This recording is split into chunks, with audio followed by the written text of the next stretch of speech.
first time we came here. Oh, Paimon remembers! Nahita's consciousness had been trapped by the doctor, but we followed the clues she left behind to help her. So much time has already passed since then, and it seems Sumeru's changing for the better now that Nahita's in charge, right? Paimon just hopes this peace will last a long time, and then Nahita won't have any more new problems to deal with. Yeah, guess you're right. We somehow always find ourselves right in the thick of it. Who knows what will happen next? Come to think of it, maybe it's all because of you. Maybe you're just a magnet for trouble.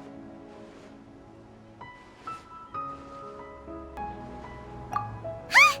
Me? Before Paimon ran into you, Paimon never ran into any trouble. At most, when she was super tired, Paimon got caught in some strange whirlpool and sucked out into sea. And even then, you fished Paimon out! Anyway, for Nahita's sake, maybe we should think about heading to our next destination for now. Ah, look who it is. Running into you in a place like this? I can see you two still love wandering around. Oh, it's Dia! Since when are we just wandering around? We're usually taking care of some serious business. Even though it may have nothing to do with our journey. But never mind that. What brings you here? I just finished a commission in the desert for a usual client of mine. Nothing too interesting. Just escorting a shipment of goods. I'm on my way to report back. That's when I saw you two all the way over there, chatting away. What were you two talking about anyway? Huh? You serious? Can't say I saw that coming. But you are travelers after all. I guess you'd never stay for too long in one place. Bumping into you like this will become a rarity. I'm starting to feel sad just thinking about it. Hey, how about I gather a few mercs to escort you two? What do you say? Thanks, but no need. Oh, Paimon had no clue you'd miss us so much. But don't worry, we'll come back to see everyone when we get a chance. Sounds good. All you need to do to get to Forntain is cross this stretch of desert and navigate some waterways. Knowing you two, I'm sure it won't be anything you can't handle. So, when are you leaving? Oh, wait a sec. Paimon just remembered there are still a few dishes in Sumeru that Paimon hasn't tried yet. Now, where's that list Paimon made?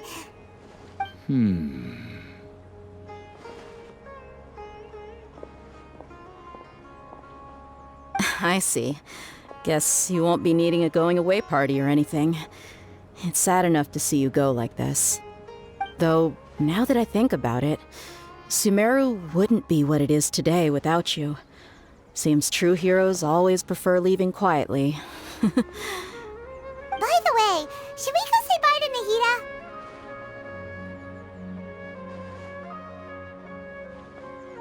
Oh, good point. Then there's no need to bother her in the real world. Then, I guess this is goodbye for now, Traveler in Paimon. Whether as a client or a friend, you're always welcome. Goodbye, Dia. Bye-bye, Sumeru.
the show begins.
After crossing all that sand and water, we finally made it!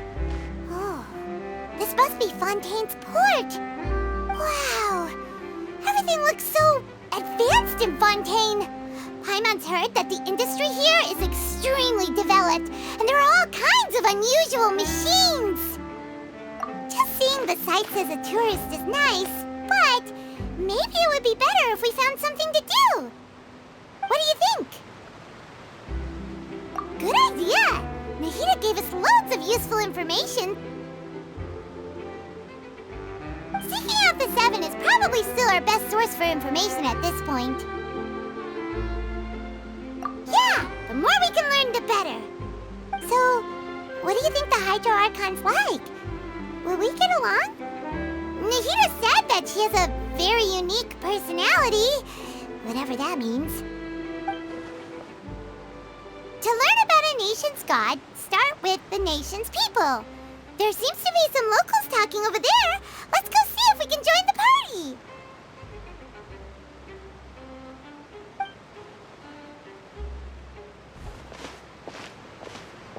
If you ask me, it's a tragedy how things ended for him. Clearly, he was a pretty decent person. Yeah, I didn't expect that kind of ending for him. I thought he would at least fight on a little longer for his family. I was expecting a sudden plot twist, but it's a pity that it never happened. Still, his story is quite the tearjerker.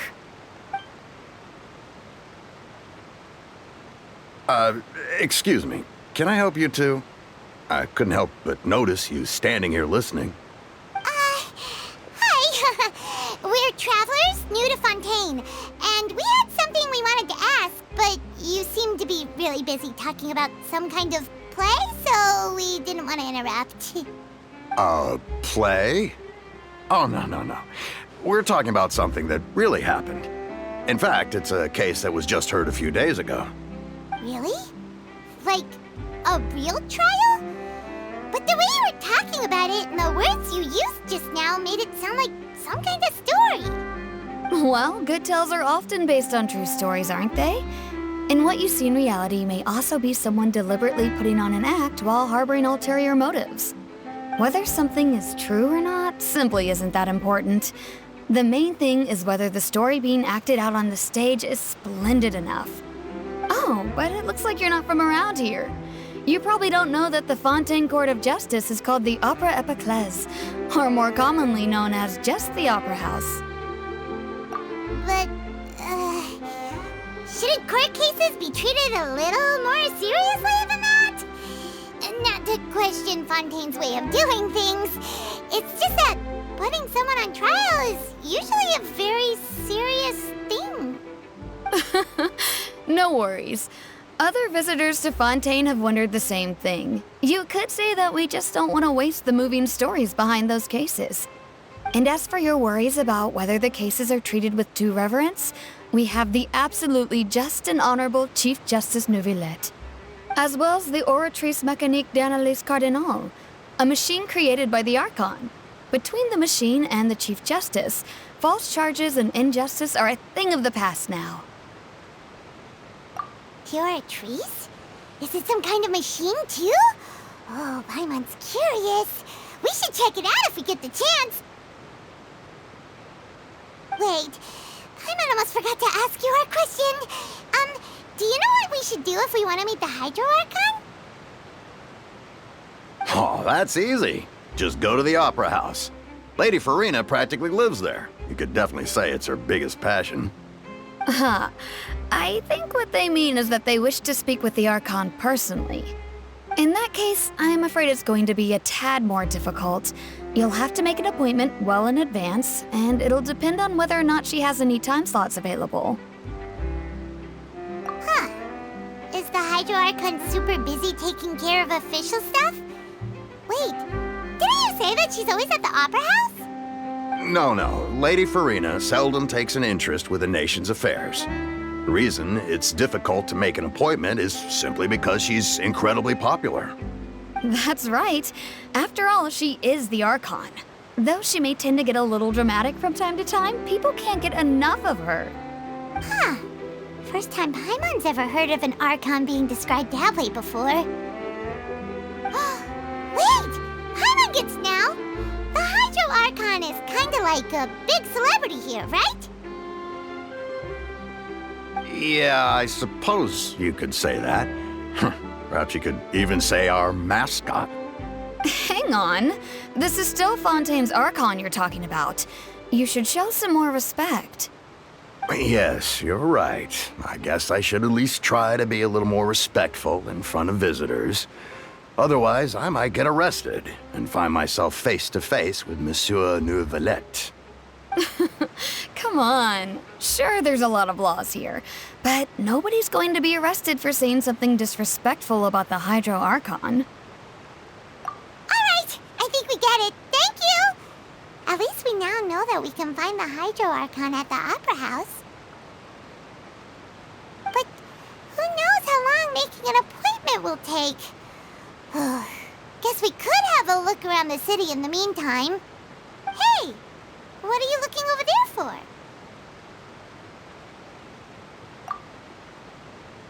Huh. Maybe something's the matter. She isn't going to jump into the water, is she? Maybe we better go check on her.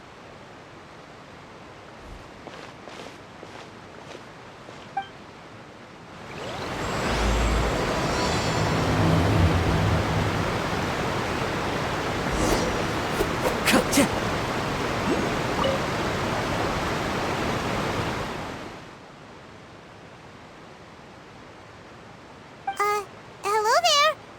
Excuse me. Are you all right? Huh? I'm fine. Thanks. Oh, okay then. We just noticed that you seem to be worried about something. About many things, actually. But there's nothing I can do but just keep my troubles to myself. I was just reminiscing about a place my brother and I would play when we were kids. It was just atop that hill over there. See? You're pointing at the sea. Wait, are you saying that you and your brother lived in the water? No, people call the waters around Forntain a sea. It's actually just an inland lake that's filled with fresh water. And no, I can still see that hill clearly in my memories. Now, it's been completely submerged. He would skip and jump, tossing sand in the wind. The sun shone brightly, and the air was filled with the scent of the sea. But now, the water is gradually swallowing our memories. It won't be long before it swallows us. Sorry. Paimon doesn't really get what you mean. I don't believe we've had the pleasure of meeting. Are you Lynette's new friends? Oh, and you are? Thanks for looking after my sister. She often comes here to reminisce about our childhood, that's all. There's no need for any concern. Allow me to introduce myself. I'm Linny, and this is my sister Lynette. If I had to guess, I'd say you must be travelers from abroad. Nice to meet you. Paimon is Paimon, and this is the Traveler. We just arrived in Fontaine. We were just talking with your sister. Even though we didn't really get what she was saying. I see. It's unusual for Lynette to be so willing to talk with anyone. In fact, she seldom speaks at all. I'm usually the only one she ever talks to. Oh, really? Then you two are just like us! Paimon's always the one talking for some reason.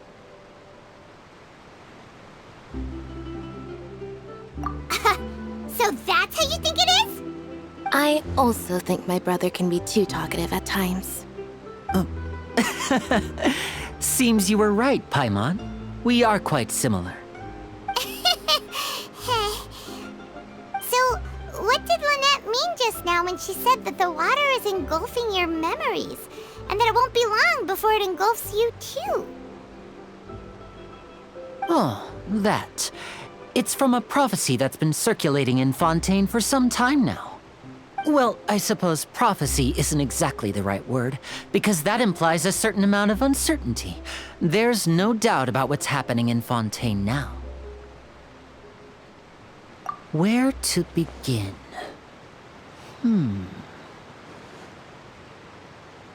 Let's put that question on hold for a moment. We still haven't formally greeted each other yet, have we? Did all the introductions earlier not count? Hello, traveler.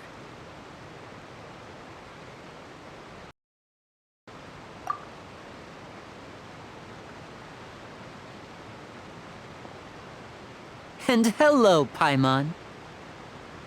Hey! Why didn't Paimon get a handshake?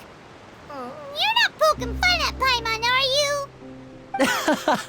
Please, don't take offense.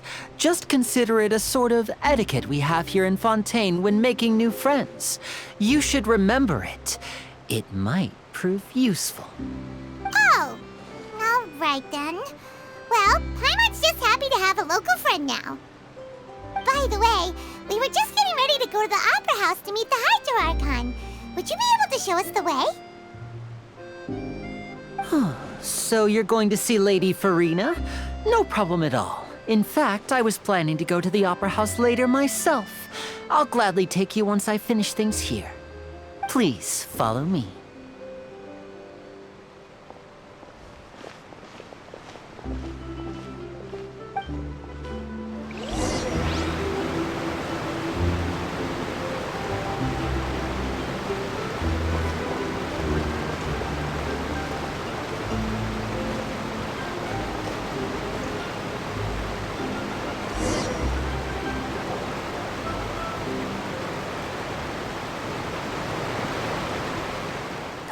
You said you were going to see Lady Farina?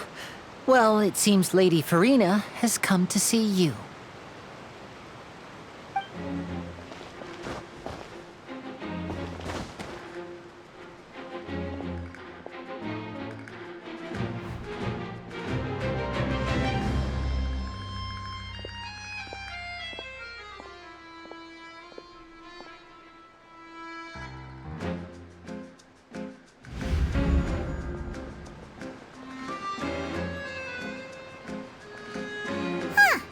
So, she's the Hydro Archon? But how did she know we were looking for her? My dear people, rich and poor, those with cup in hand and those with nothing at all, raise your glasses in celebration! If you don't have one, then just raise your hand in lieu.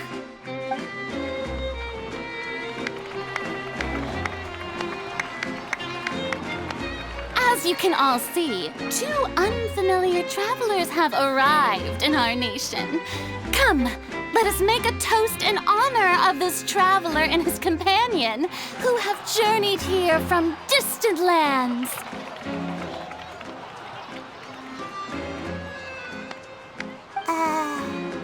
Is she talking about us?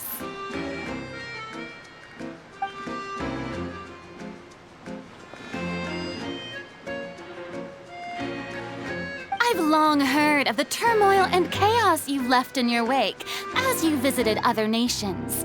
But I welcome you nevertheless. No, I have come to receive you personally. Fear is for insignificant cowards. I am a god, and I will never entertain the notion of such meaningless wariness. You can be rest assured, I see clearly your sincerity. Of course, seeking an audience with me is the most sensible thing to do. It will allow you to truly behold my power and witness my authority. Intelligent people always gather under the correct banner. I, Focalor, hereby welcome you to the nation of Hydro and acknowledge the value and significance of your trip. Now, you may rejoice in this. Yeah, Paimon still can't believe it. Feels like we've only been here for a few minutes. But the Hydro Archon's entrance was, how should Paimon describe it? A little over the top? Miss Hydro Archon? How did you know we were coming? I see. As Outlanders, you inevitably lack even some of the most basic understanding. Don't forget that even the gods can be divided into the mediocre and the excellent. I suppose it's only natural for you to be awestruck by my abilities. You had best stop and consider. Do you really have the noble qualities and etiquette necessary to communicate with a god? All it takes is a flick of my finger for me to know everything about you. Whoa, talk about sounding high and mighty.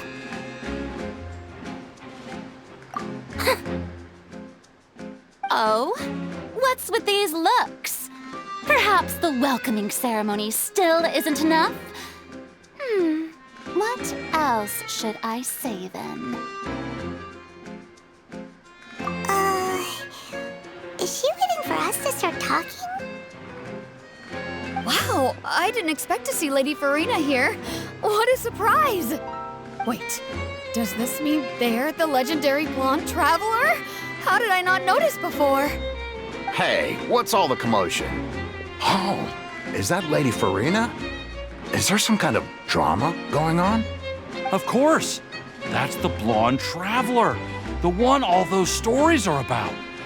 Lady Farina came here to personally see him. Oh, I bet this is gonna be the duel of the century. Ooh, I've got to see this. I knew Lady Farina would never disappoint.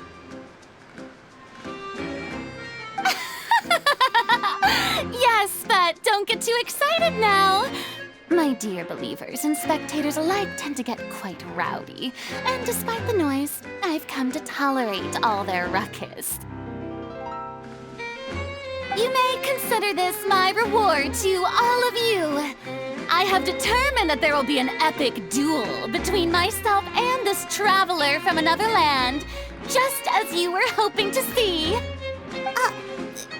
Now she wants to fight? Aren't we getting a little ahead of ourselves?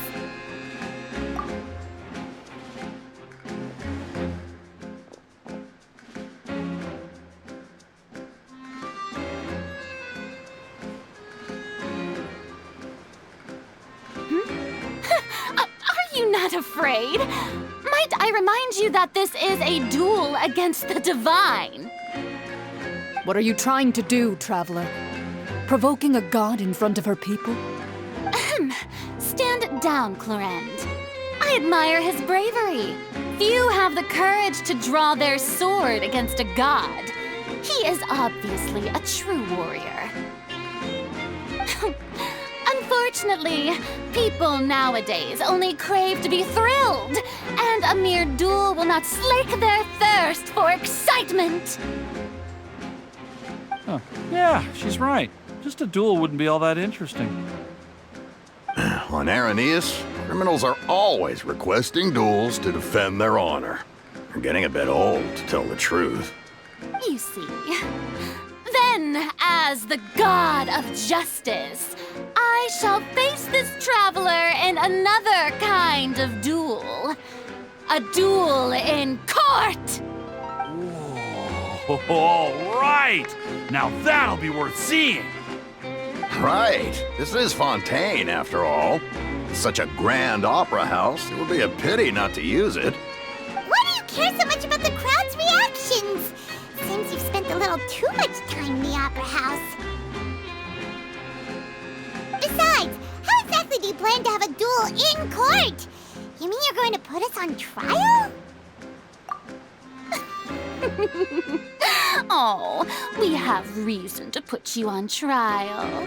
It's obvious, isn't it?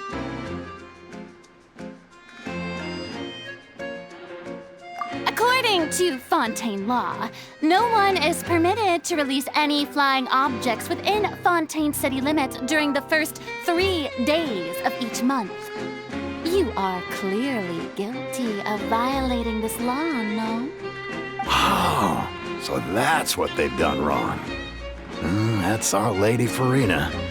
No one knows the laws of Forntain like she does. You call that obvious? What kind of law is that? Wait, flying up? Precisely! Now, if you two have no objections, then in the name of the Hydro Archon, I order your arrest. My apologies, Lady Farina.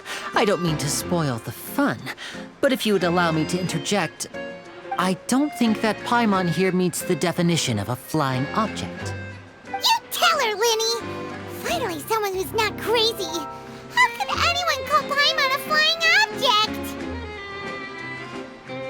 Ah, great magician Linny, my beloved citizen. I'll permit you to object, but how exactly do you plan to prove your claim? As a magician who just rained on your parade, I naturally should shoulder the responsibility of saving the show. So, with such an audience gathered here, allow me to perform a trick for everyone.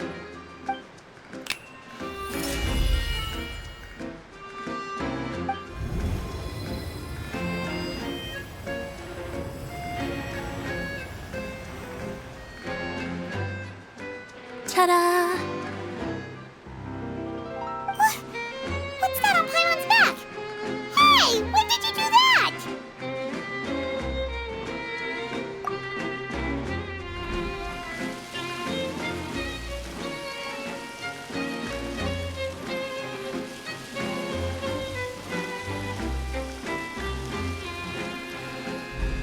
There. As you can all clearly see, Paimon should be classified as, well, something like a balloon. This rope has been in the traveler's hand all along. It was just that no one could see it before. Huh? You call that magic? You've got to be joking.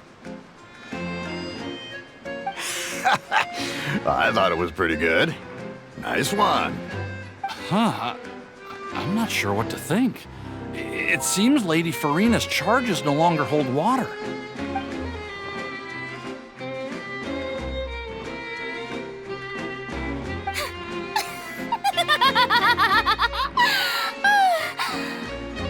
Amusing. Very amusing, Linny. Just the sort of unexpected twist that I enjoy.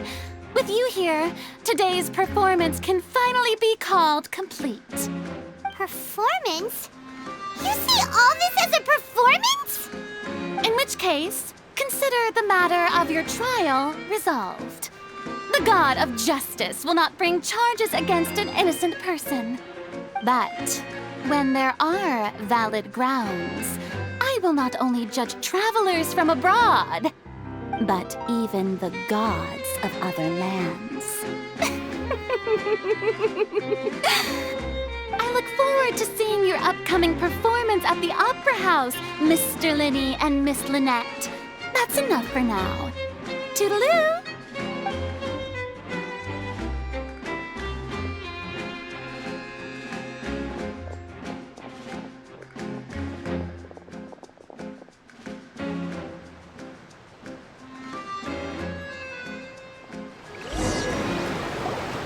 And just like that, she's gone. Well, that's the most unpredictable Archon Paimon's ever seen. You never even had a chance to ask her anything. But that's a problem for future Paimon. That whole scene just now was really Don't mention it. I just happened to remember that there was such a law, so I did a little preparation, just in case. I didn't think it would actually come in handy. So, now do you see what kind of god Lady Farina is? She can be a bit confusing at times, but she is still amenable to reason. Anyway, Paimon had no idea you were a magician, Linny. It sounded like you'll be performing at the Opera House, right? I just know a few simple tricks I use to make a living. Lynette is my assistant. It will actually be my first time performing on the most prestigious stage in Fontaine, the Opera House. But isn't the Opera House where criminal trials are held in Fontaine? When there are no public trials being held, the Opera House hosts a variety of other performances. To the people of Fontaine, the line between a trial and a performance can be a little blurred. And speaking of performances, I would be remiss to forego this opportunity gifted by fate. Might I invite the two of you to see my performance? My brother's always excited to make new friends. Oh, sure. We don't really have anything to do now, and we wanted to go to the Opera House anyway. Splendid. In that case, why don't we go together? I'll show you the way. I just have something to take care of first. Oh, you really mean it? Then I'll take you up on your offer. This is a magical item known as a magic pocket. Perhaps you can help me distribute them to the people here. Huh? What are they going to use it for? About that... You asked me before about the prophecy, right? Let me start by telling you a little more about what it entails. I'm not sure exactly when it began, but a prophecy has been circulating around Fontaine. It says that every person in Fontaine is born with sin. No matter how the nation of justice holds trial after trial, this sin cannot be absolved. Until one day, the water levels in Fontaine will rise, and the sinful people will slowly be drowned. In the end, the people will all be dissolved into the waters, and only the Hydro Archon will remain, weeping on her throne. Only then will the sins of the people of Fontaine be washed away. That sounds pretty gloomy. Why are people in Fontaine born with sin? What is that supposed to mean? There are lots of guesses. Some say that the ancestors of Fontaine stole the power of the seas and stirred its wrath. Others say that the people of Fontaine never heeded the first Hydro Archon's warnings and offended Celestia. But here in Fontaine, evidence is what matters. There hasn't been concrete evidence for any of these claims, so they can only be regarded as conjecture. If even the people in Fontaine don't know what sin they committed, wouldn't it be better just to ignore the prophecy completely? Why bother feeling guilty all the time? That's exactly what the people did at first. But in the last few years, the water levels in Fontaine have actually started rising.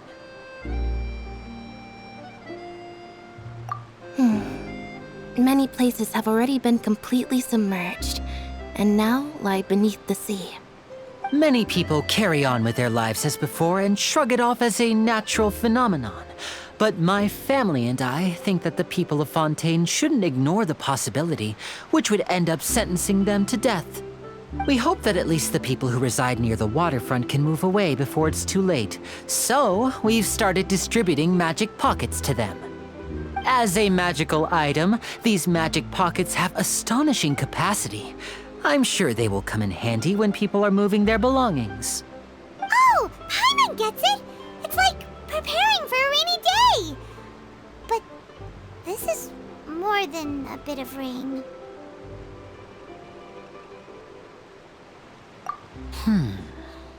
Perhaps only absolute power could ever contend with such a catastrophe.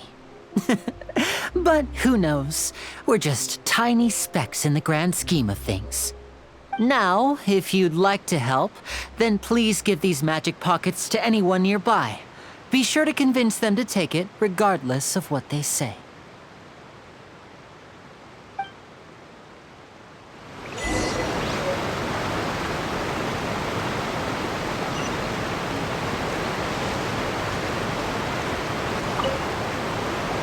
What's this? So you also believe in the prophecy. Keep it. I won't have any use for it. What? You mean you don't believe in the prophecy? No, I believe in the prophecy. But I also believe in another story. The story says that people once lived in the ocean. They were one with the ocean and couldn't live apart from it. But as time wore on, people desired to live on land and developed blood vessels, encapsulating the sea within their bodies. Thus could people set foot on land. So, if you ask me, when the water rises and takes us all, it'll be like we're going home. Oh, we hadn't heard that one before. But people can't live underwater. They'll die. You should probably still take it. All right, I'll take it. I guess I just feel that being dissolved into the water doesn't necessarily mean death.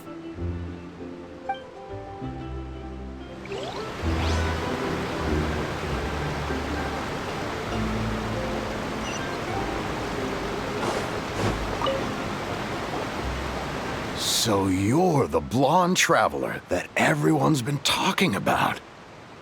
My apologies for not recognizing you earlier. Oh, a magic pocket? Seems you really thought of everything. I guess it's better to prepare for the worst and hope for the best. Thanks. Please, also thank the magician on my behalf when you get the chance.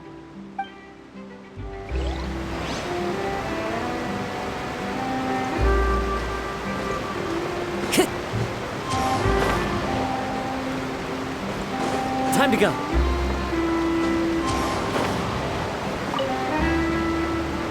Huh? I don't want that thing. Way I see it, if the prophecy's true, it's still gonna be a long time before the water can cover everything.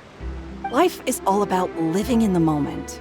What use is there in worrying about the future all the time? We'll cross that bridge when we get to it. You should still take it. You never know when it'll come in handy.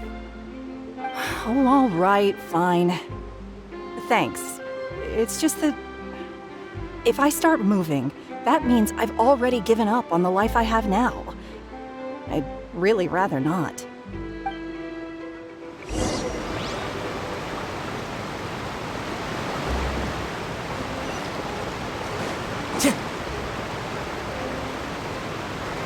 Oh? You already handed out all of the magic pockets? That was fast. So, what did people have to say? I bet you heard some, interesting opinions. Yes, but that will change once disaster strikes. I know they'll change their minds, so it's only right to help them prepare. Is there anything else you need to do before we leave? Yes, one last thing. I have the magic pockets made by a workshop in the court of Forntain. Since we're out and about, I was thinking about bringing him some more materials. So, you want to collect materials? Just tell us what the materials look like and we'll help. Many hands make light work. Oh, that would be much appreciated. We'll need some Romaritime flowers. I remember seeing them near the waterfront on the east side of the harbor.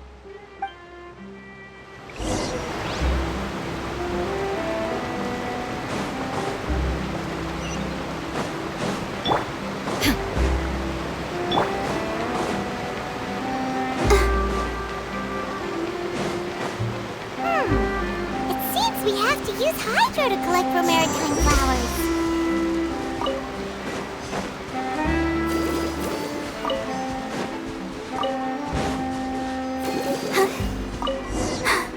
I'm fine.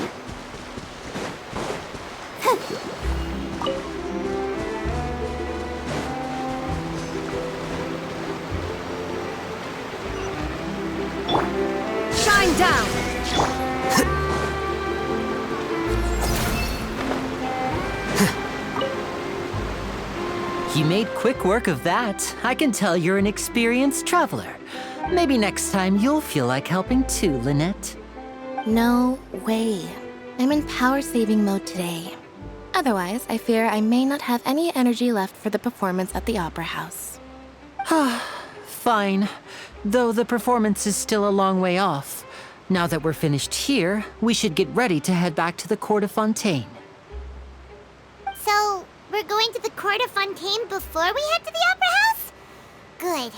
Paimon wants a tour of Fontaine's largest city and try...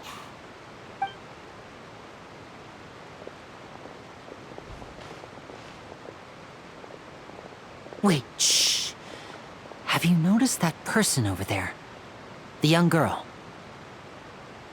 Huh? What's wrong with her? Paimon didn't notice anything. She's obviously a thief. Magicians and thieves practice similar methods. We divert attention, and a distracted audience is one that won't discover what you're really doing. Watch her movements carefully.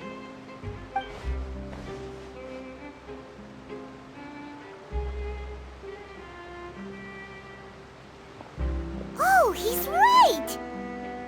Shh, keep your voice down. We need to think of a way to catch her, but it seems she's very alert. Perhaps we should split up. You two can ride the lift over there and wait up top. I bet that'll be her escape route if she tries to run. All right, let's go.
This is the spot where Linny wanted us to wait. Oh, look! Isn't that her?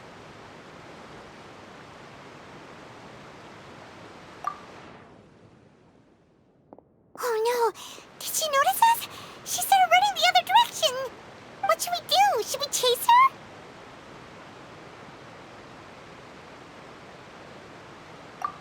You're right. She might also be trying to lure us away.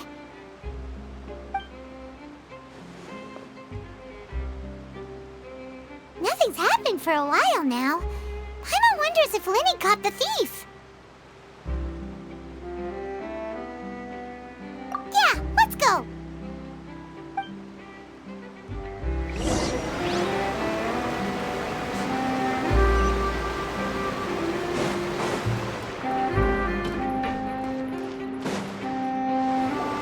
Are you sure that's all she took?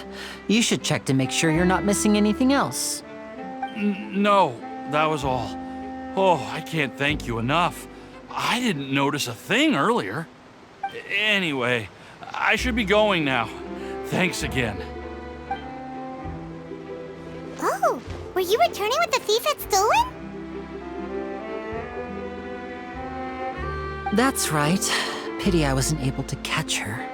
She distracted me by dropping the thing she stole on the ground. By the time I looked back, she was already gone. I saw the general direction she went, but Linny twisted his ankle, and I needed to make sure he was okay. Oh, did you get hurt, Linny? I'll be all right. It's just a twisted ankle, that's all. In fact, it's feeling better already. If you want to play at being a hero, at least try not to get hurt doing it. Imagine what would happen if you managed to derail our performance as a result. You're right, you're right. Sorry, Lynette. I have to admit that the thief was even more skilled than I had anticipated. But at least we were able to get the stolen items back, so it wasn't a complete failure. What a slippery little thief. Guess things turned out all right in the end, though. Lily's initiative paid off. All right, let's put this little detour behind us. We should go to the court of Forntain now.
This thing to go into the city? What an ingenious way to get around! People in Forntain really know how to use water! This is an aqua bus. It allows people to travel between several key locations around Forntain. It's pretty convenient, but the ride can become a little dull after a while. The scenery is always the same. That's why it's better to travel with friends. So you mean it's still boring even when I'm riding with you? No, that's not what I meant. It's just that, well, you don't really talk that much. Besides, it doesn't really feel like a real trip when it's just the two of us. It's the same as being at home. Whatever. Guess that's what it's like to be an older brother. It's about time for us to leave. Let's get on board.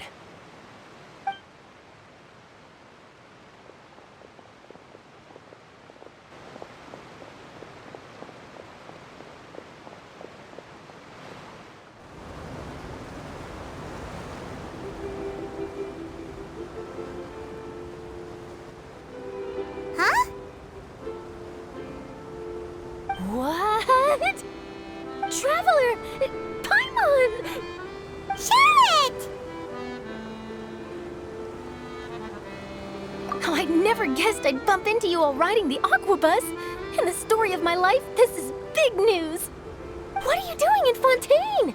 I didn't hear anything about you paying us a visit. Yeah, it's quite the coincidence. But as travelers, we're always on the move. It's not surprising that nobody knew we were coming. Though we still have no idea how the Hydro Archon knew about us. Oh, let Paimon introduce you to our new friends! Oh, no need for introductions, Paimon. I would recognize the great magician Linny and his assistant Lynette anywhere. I wouldn't be much of a reporter if I didn't know who they were. It's a pleasure to meet you. I'm Charlotte, a reporter for the Steambird. Nice to meet you. From the Steambird, huh? We've often relied on your paper to promote our performances. It's an honor to meet you. Now that everyone knows each other, Forntain suddenly doesn't feel like such an unfamiliar place. So, what have you been up to lately, Charlotte? Any big news? Not too much. When there isn't any breaking news, I mainly cover the trials at the Opera House. You can still manage to keep readers' attention as long as you tell things from a clever enough angle, even if it's the same old topics. For example, reporting on how a scammer once deceived vulnerable girls into relationships, or how a financial criminal was once so poor that they ate a single piece of bread for 5 days. Ah, you're right. Seems you know me pretty well. What I'm really after is exclusive, sensational news pieces that could shake the country. These smaller stories are a waste of my talents. Oh, I just remembered. I've been following a case lately.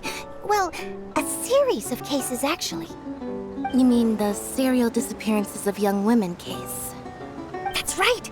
These stories are the talk of the town right now, and it's probably the most mysterious case we've ever seen. If I'm the first with a draft ready to publish when the case is finally cracked, and it's the headline story in the Steambird, oh, when that happens, I bet all the other reporters will shed tears of envy. I've already gathered all kinds of materials. I just can't wait for the truth to be revealed. So, what is the serial disappearances of young women case? You mean the culprit hasn't been found? That's right. The first missing girl case happened almost 20 years ago. And ever since, after a period of time, another girl disappears. What the cases have in common is that the girls are all of a similar age, and that they've all vanished without a trace. But the scariest part is that to this day, none of the girls have ever been found. Many suspects have been arrested over the years in connection with this case, but shortly after each arrest, another disappearance would always happen.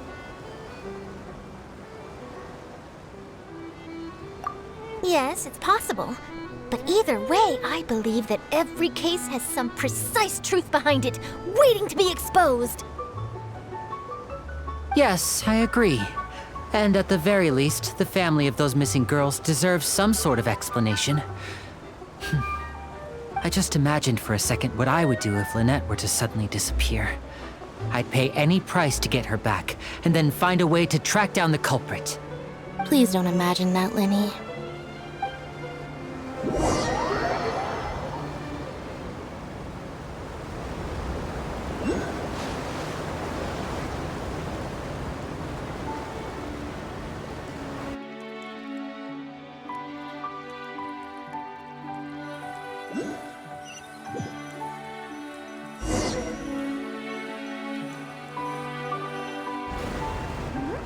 Hey, we're almost there! Look!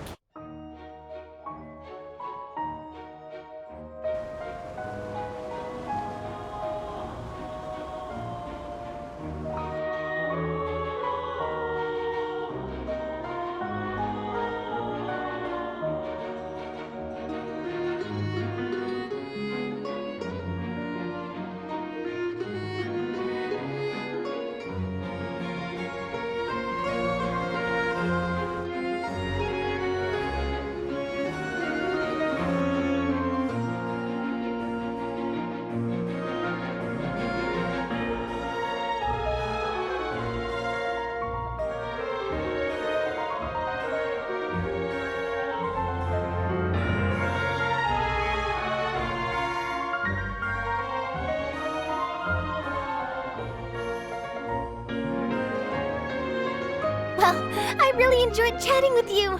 Life should be full of pleasant little surprises like this. Yeah, us as well. The ride went by too quickly. I have an interview to get to. I should get going before I'm late. Okay, Paimon hopes we can chat again soon, Charlotte. See ya! Bye now. Oh, be sure to stop by and see me at the Steambird when you have time. What a tough job. Always running around and interviewing everyone. Well, where should we go now? If you don't mind, how about we stop by my home first? Besides, I still have all the materials we collected. Sure, we wouldn't mind at all. This city is so huge, Paimon wouldn't know where to start anyway.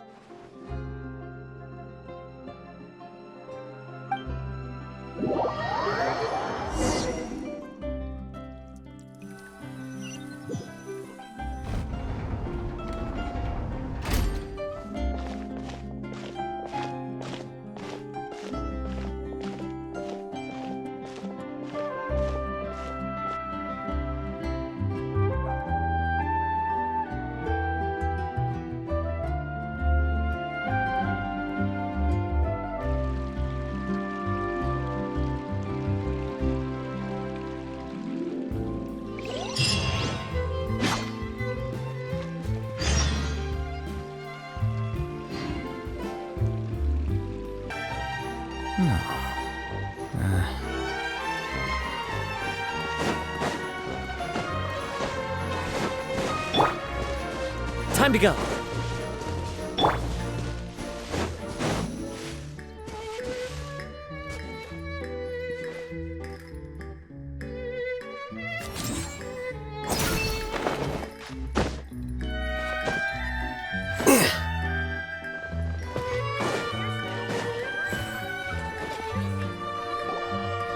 This is our current abode.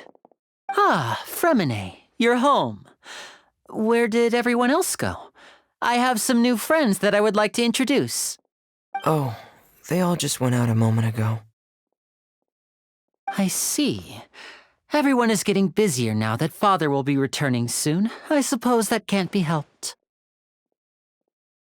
Allow me to introduce you to my little brother, Fremine. He is a phenomenal diver. Hello. Nice to meet you. Paimon is Paimon, and this is the Traveler. Oh, you sound very proud to have a diver as a brother, Linny.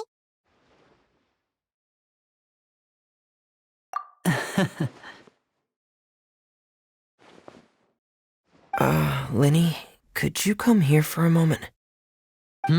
What is it, Fremine? Do you have something to tell me?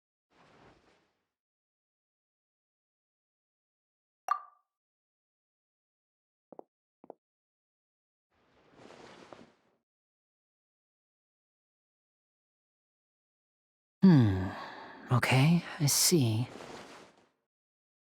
Is everything all right? Oh, it's nothing.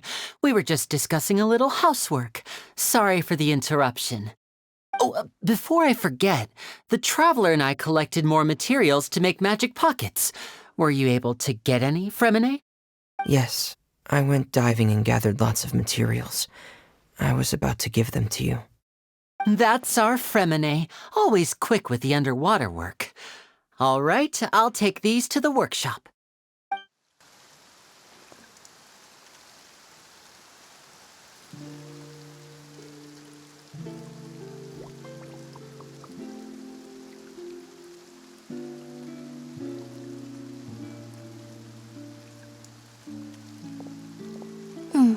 Looks like rain. Oh, you're right. But wasn't it clear and sunny just a moment ago? Fontaine's weather sure is weird. I'm afraid that's just how it is here. It often rains on days where there are trials being held in the Opera House, but don't worry, it'll clear up soon enough. What's wrong, Fremine? There's a legend about the rain that I tend to believe. It's said that a dragon of water once resided in Forntain. Though we don't know where the dragon went, every time it weeps, the skies will cloud up and pour out rain.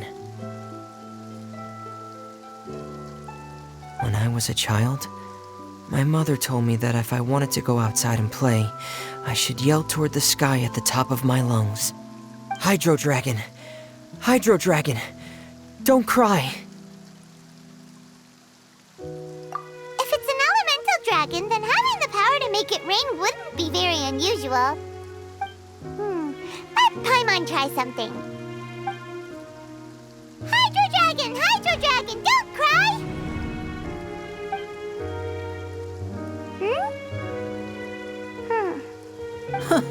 Doesn't seem to be of any use.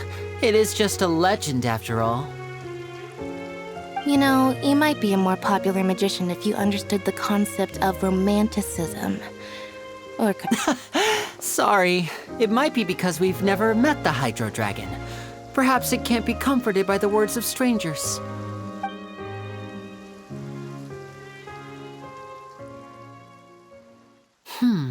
It rained for longer than I suspected. Oh, it's already getting late. Was there something you needed to do, Linny? Yeah, some preparations for the show at the Opera House. I need to find a way to catch the last aqua bus of the day. On the day of the performance, just ride the aqua bus to the island of Araneus. I'll have Lynette meet you at the fountain in front of the Opera House. Oh, Are you leaving now?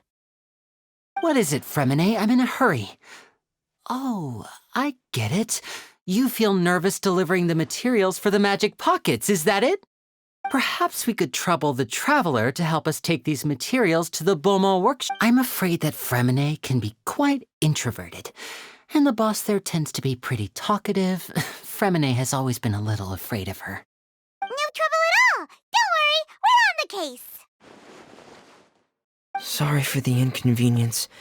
I'm quite useless when it comes to such tasks. I'll think of a way to make it up to you. Oh, no need! This will be a walk in the park for us!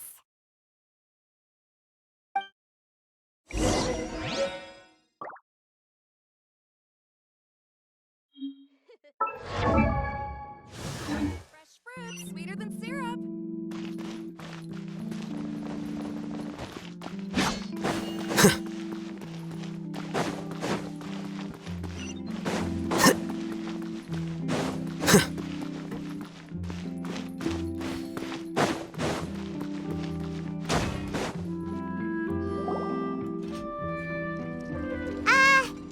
Hello? Is there anyone here? Oh, hello there. New customers? Looking to buy, or do you need something made? Or perhaps you're just looking for a chat with me. Oh no, we're just here to deliver some materials. Here they are. They're for making... what were they called again? Ah, these must be for magic pockets. I could tell right away. I've already made several orders worth now. No need. They've already prepaid several batches worth. When they told me what they'd be using them for, I even offered them a discount. But they insisted on paying the full amount, saying that I had a business to run. It seems both their hearts and their pockets are made of gold. Whoa. So, is Linny actually loaded? I can't say for sure, but who knows? Maybe there's good money to be made being a magician in Forntain. Hey! Is this machine what you use to make stuff here? It looks really advanced. Why use your hands when a machine can do the work? It would be a waste not to use the latest technology, and wasting is a kind of crime. But where does a big machine like that get its power from? Well, it's a little complicated. I'm not sure I can put it in layman's terms for you. But basically, everything we usually use here in the city is powered by indemnitium. It's a type of energy that's produced from trials. Huh? How can trials produce energy? Well, I'm not completely sure of all the details myself, but basically, when a trial is in session, the Oratrice Mécanique d'Analyse Cardinale harvests people's belief in justice and converts it into energy to be used all around Forntain. So that's what its other function is? Paimon heard that the Oratrice was created by the Archon to make judgments. But Paimon still doesn't get it. How could something unreliable like people's beliefs be turned into a stable power source for these machines? Oh, yeah! So that means the Hydro Archon relies on the machine to take the energy created by belief and turn it into power for all of Forntain, right? Even though I've never heard anyone really put it that way before, it sounds like it makes sense. Besides indemnitium, we have another type of energy called pneumosia. It isn't produced by the power of the Archon, but it is unstable by nature. Even now, it still cannot be widely used by civilians.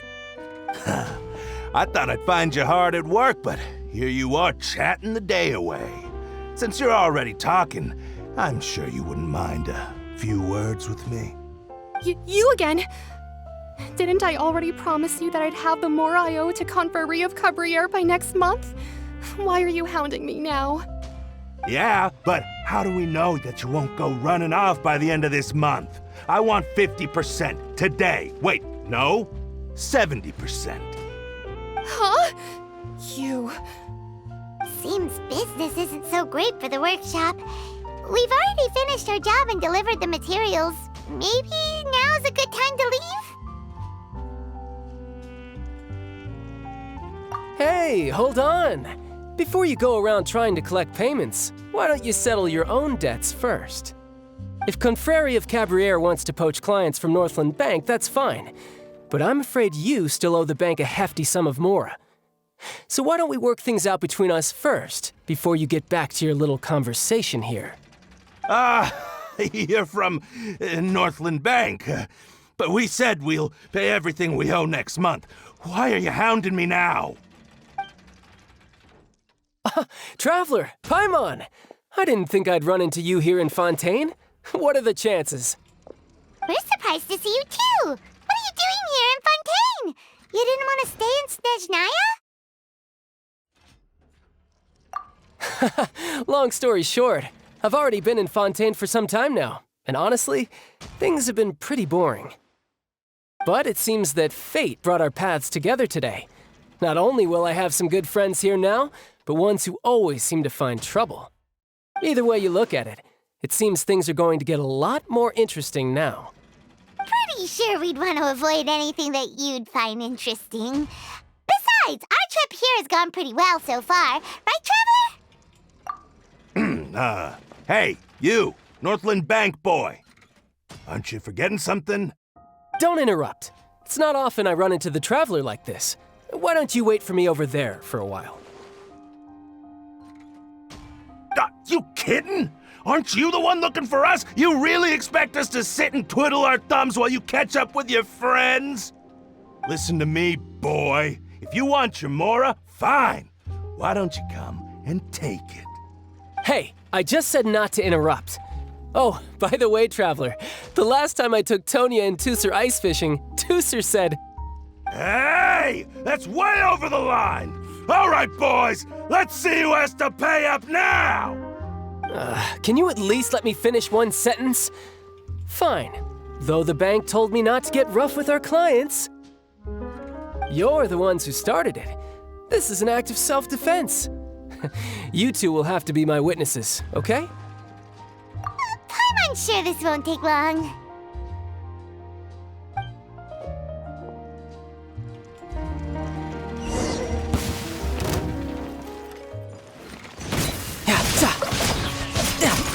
Brace yourself! This is gonna hurt!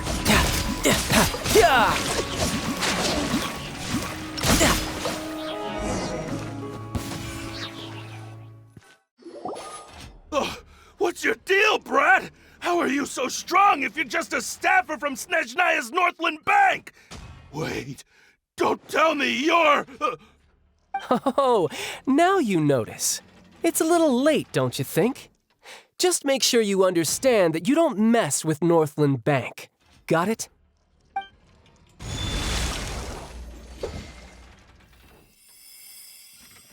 Huh? Now's my chance!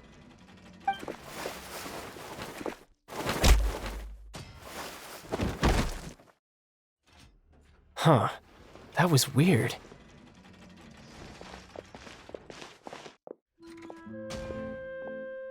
I'm not sure. It's as if I suddenly lost control of my hydro powers when I needed them. Maybe there's something wrong with my vision? Strange. How could that happen? First time Paimon's ever heard of someone losing control of their vision. Never mind. It doesn't matter. If I want to stay sharp, I shouldn't be relying too much on my vision anyway. Besides, I always have my delusion in case I need it. So what are you doing in Forntain, child? I don't see its work for Northland Bank.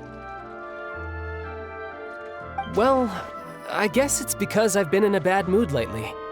Huh? What kind of reason is that? Wait, since when do you feel down about anything? I don't know. Maybe I still have a lot to learn about myself.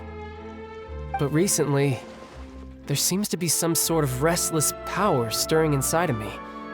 And I don't know why, but every now and then I feel like I'm in a terrible mood.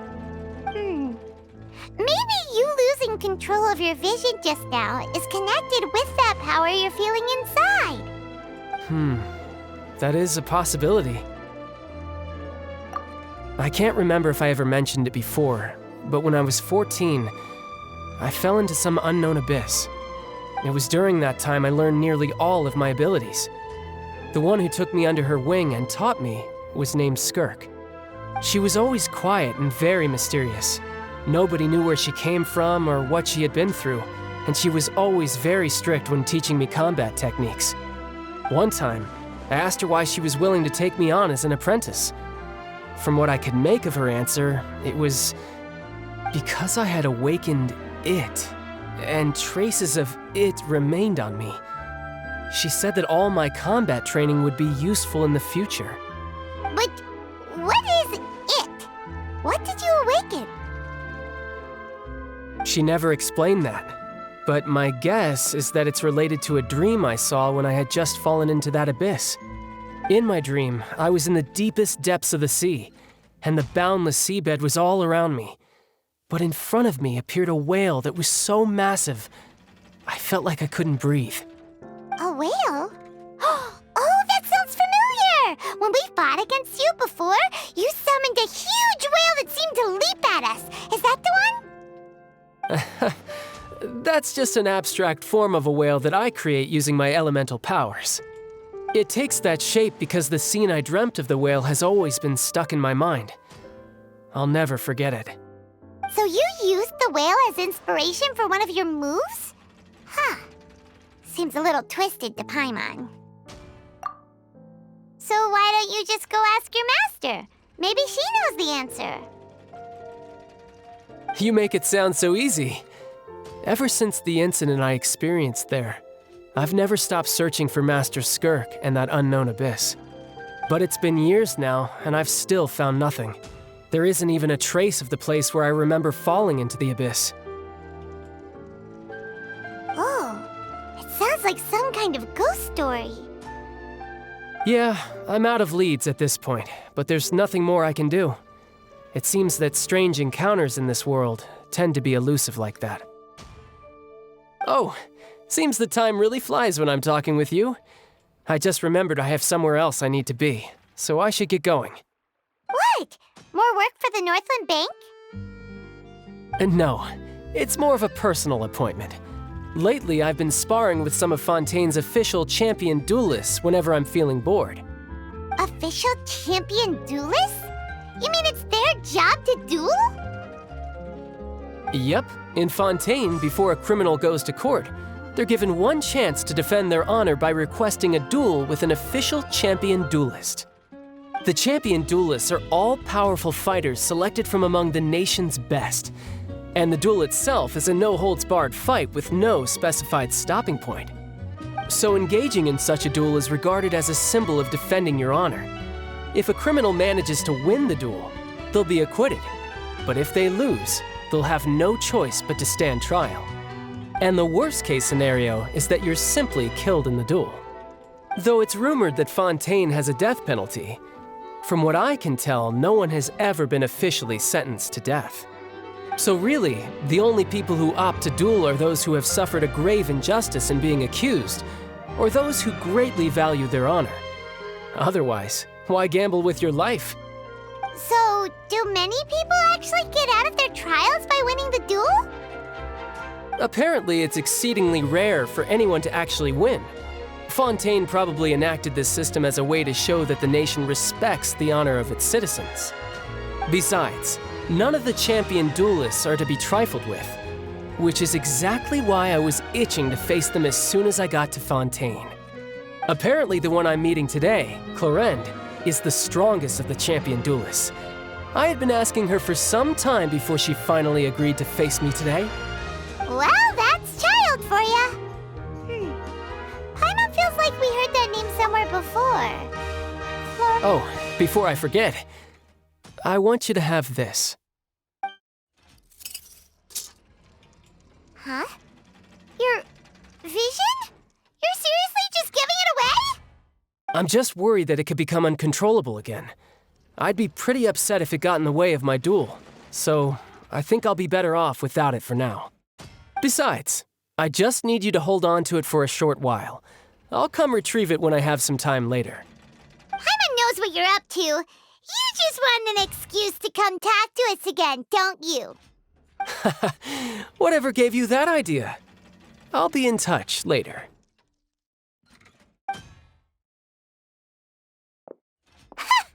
That sneaky guy. He said he's been feeling down lately, but he seemed the same as ever to Paimon. Well, since we don't have much to do for now, we might as well walk around and see the city before Lenny's performance.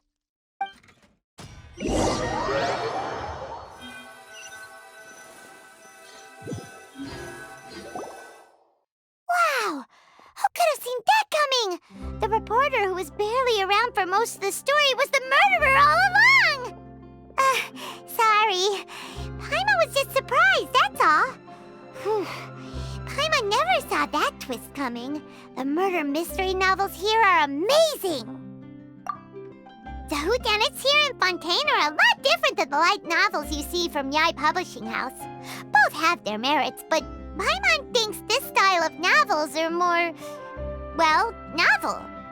It's so exciting to reach the moment when the mystery is uncovered, especially in the one Paimon was just reading. You should buy a copy and read it too. Oh, sorry about that. Paimon will be more careful next time. Hey, shouldn't we be heading to the Opera House to see Lenny's performance soon? It's almost time for the show to start, so we should get going. Lenny said that the Opera House is on Aranias, so let's go ride the Aquabus!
Wait. Huh? No. Whatever.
Looking forward to it.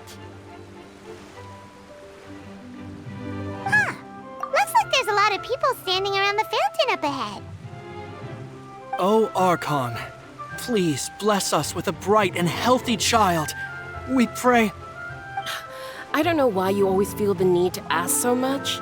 I'll be happy as long as our child is healthy and lives a peaceful life. I guess if they're our kid, then there's no doubt they'll turn out smart. Maybe this is one of the customs in Forntain. There sure are a lot of couples here. Vache.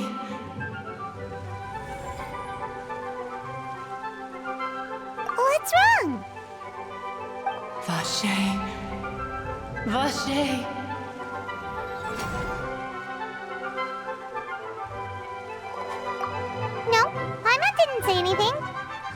Are you hearing things? Welcome to the Fountain of Lucine. All the water flowing through Fontaine converges here. It's customary for newlyweds to come here and wish for children. Oh, Lynette! You scared Paimon! When did you get here? Lenny asked me to wait here for you, remember? Right. What do you mean? There are a lot of people here right now. Hey, you're not trying to scare Paimon, are you? Besides, it's the middle of the day. It's not the time for eerie things. I see. I might be able to tell you something that could help explain the voice you heard. In fact, you might not be imagining things at all. I suspect that what you heard is a result of your hypersensitivity to the hydro element. Others in my family have had similar experiences. It's because of his sensitivity to the hydro element? But what would hearing a voice have to do with elemental power? When do you cry, Paimon? Wait, what? What does that have to do with anything? Just answer me. When do you cry?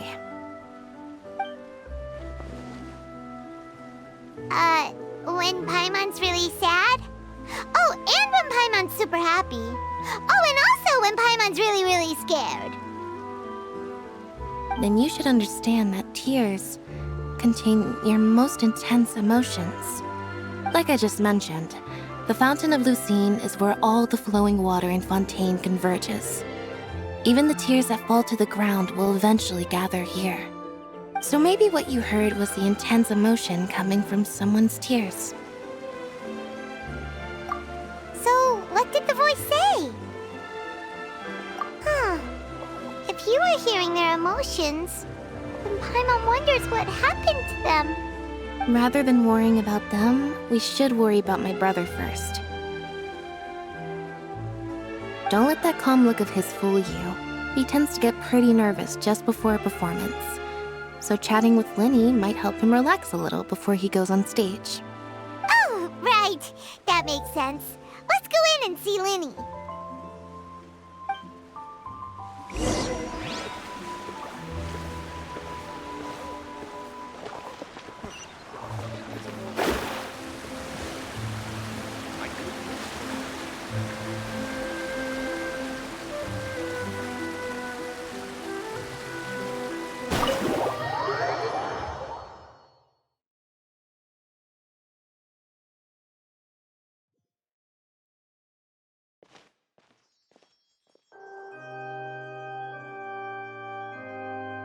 Traveler and Paimon, good to see you. I knew you two would come. Are you kidding? We wouldn't miss it for the world. We've been looking forward to it. I can tell, judging by how early you've arrived. But you're actually right on time. The audience still hasn't started entering the venue yet, which means now is the perfect chance for us to take you to the best seats in the house. Wait just a moment, I'll fetch the tickets.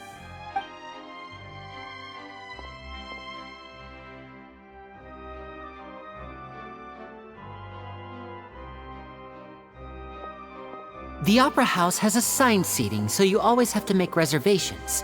I've already reserved your seats, and here are your tickets. Ooh, front row seats! Thanks, Lenny!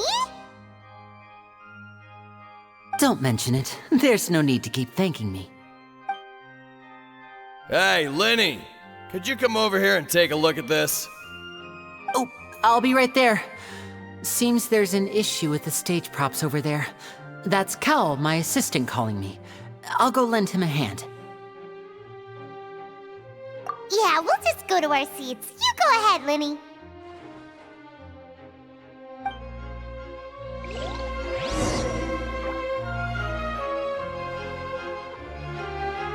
Delve into destiny.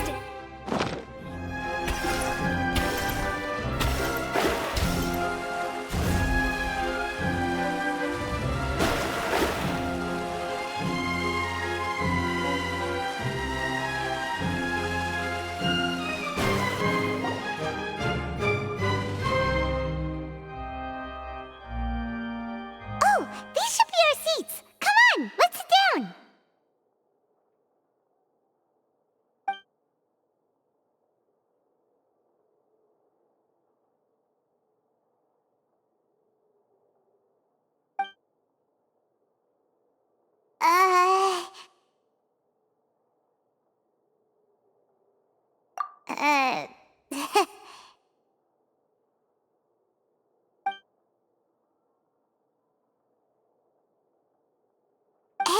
Traveler. Maybe we should strike up a conversation with the person next to us. Since we're sitting together and the rest of the place is practically empty still, it's kinda awkward if we don't say anything. Oh, you little... Of course you put this on Paimon. Excuse me, I did not realize you felt awkward. I am terribly sorry. I would be perfectly happy to chat with you if that is what you would like. Oh, so you heard all of that, did ya?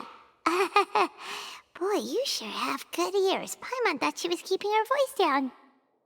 Wait, that's not it. Paimon's... Sorry. Paimon's the one who was being rude, talking under her breath like that. So, let's talk, but, what should we talk about? Oh, Paimon's got it. You're also here early and sitting in the front. Are you a friend of Linny's too?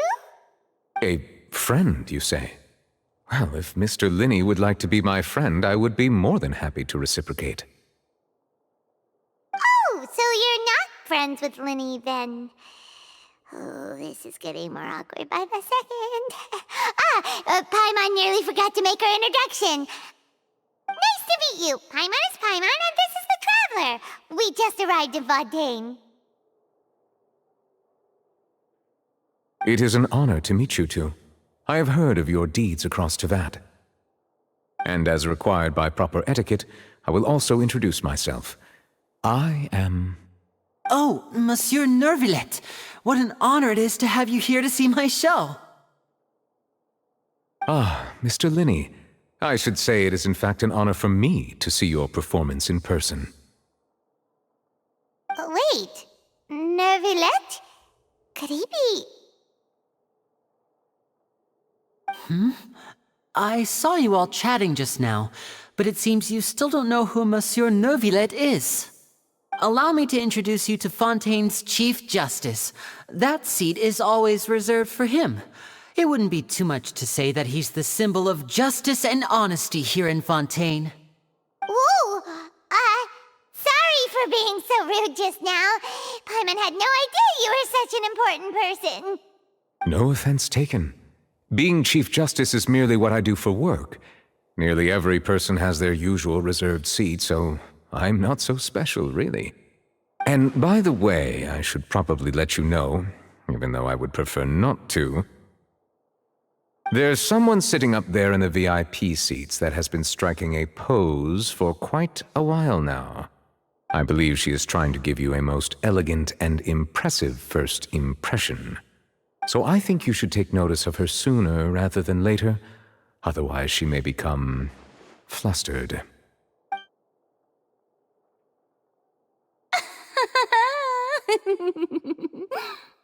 Huh? Oh, it's Farina, the Hydro Archon. Huh. She sure has a smug and satisfied look on her face. Guess she has no idea that you saw right through her act. Very good. That is for the best. No need to pay her any more attention. We may now enjoy the show. Huh? So is this what things are like between the Chief Justice and the Hydro Archon? All right, please wait just a moment longer. I've pretty much finished my preparations, and the performance will start as soon as the audience has made their way to their seats. Yay! The show's finally about to start! Paimon can hardly wait! Paimon's never seen a real live magic show before!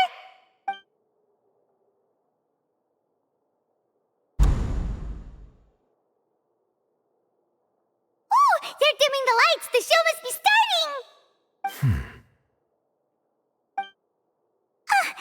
Sorry. Paimon will try to stay quiet. Welcome, one and all, to the Opera Epiclese. I am the star of today's show, Linny. And over here is my sister, Lynette, who will be working as my wonderful assistant. Please, let's give her a warm welcome. Hello, everyone. I know she may seem to be a little sleepy right now, but that's just a sign that she's nervous. Whatever. Now, some of you may be thinking, two vision holders who can freely manipulate elemental powers performing magic is not true magic at all. So, I would like to take a moment to assure you that elemental powers will have nothing to do with what you will witness on the stage today.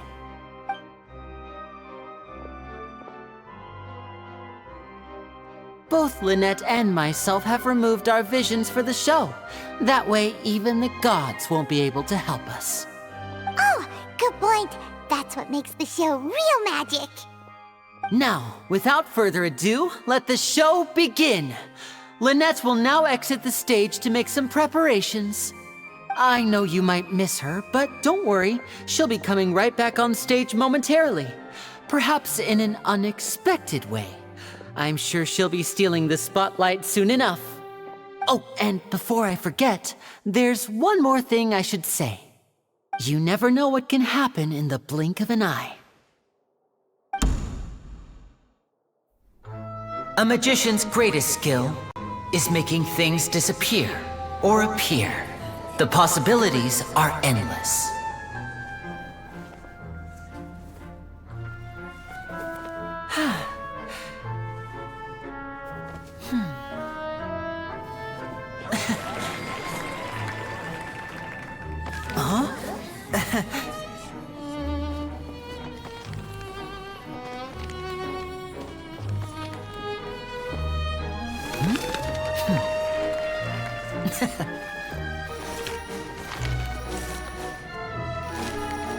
But this isn't what you came for. These little tricks, you've seen them all before.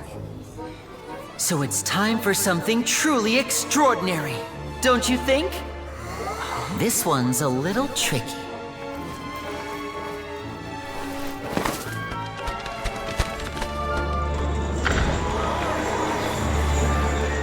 Using this water tank, I shall make my sister vanish completely, right before your very eyes.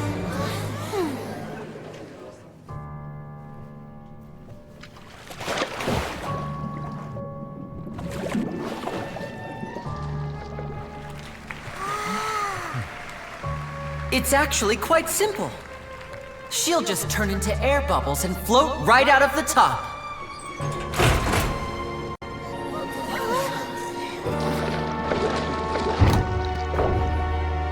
Oh no! I told them to check all the props carefully.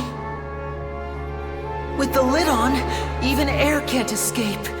An amateur magician would be getting very nervous right around now. Luckily, it's me on stage, so let me show you what a true virtuoso can do.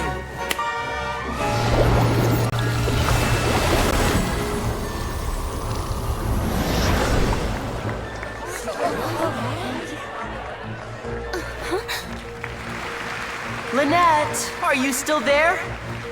Don't go too far. We don't want to use up all our magic. Hi, I'm back. Uh-huh.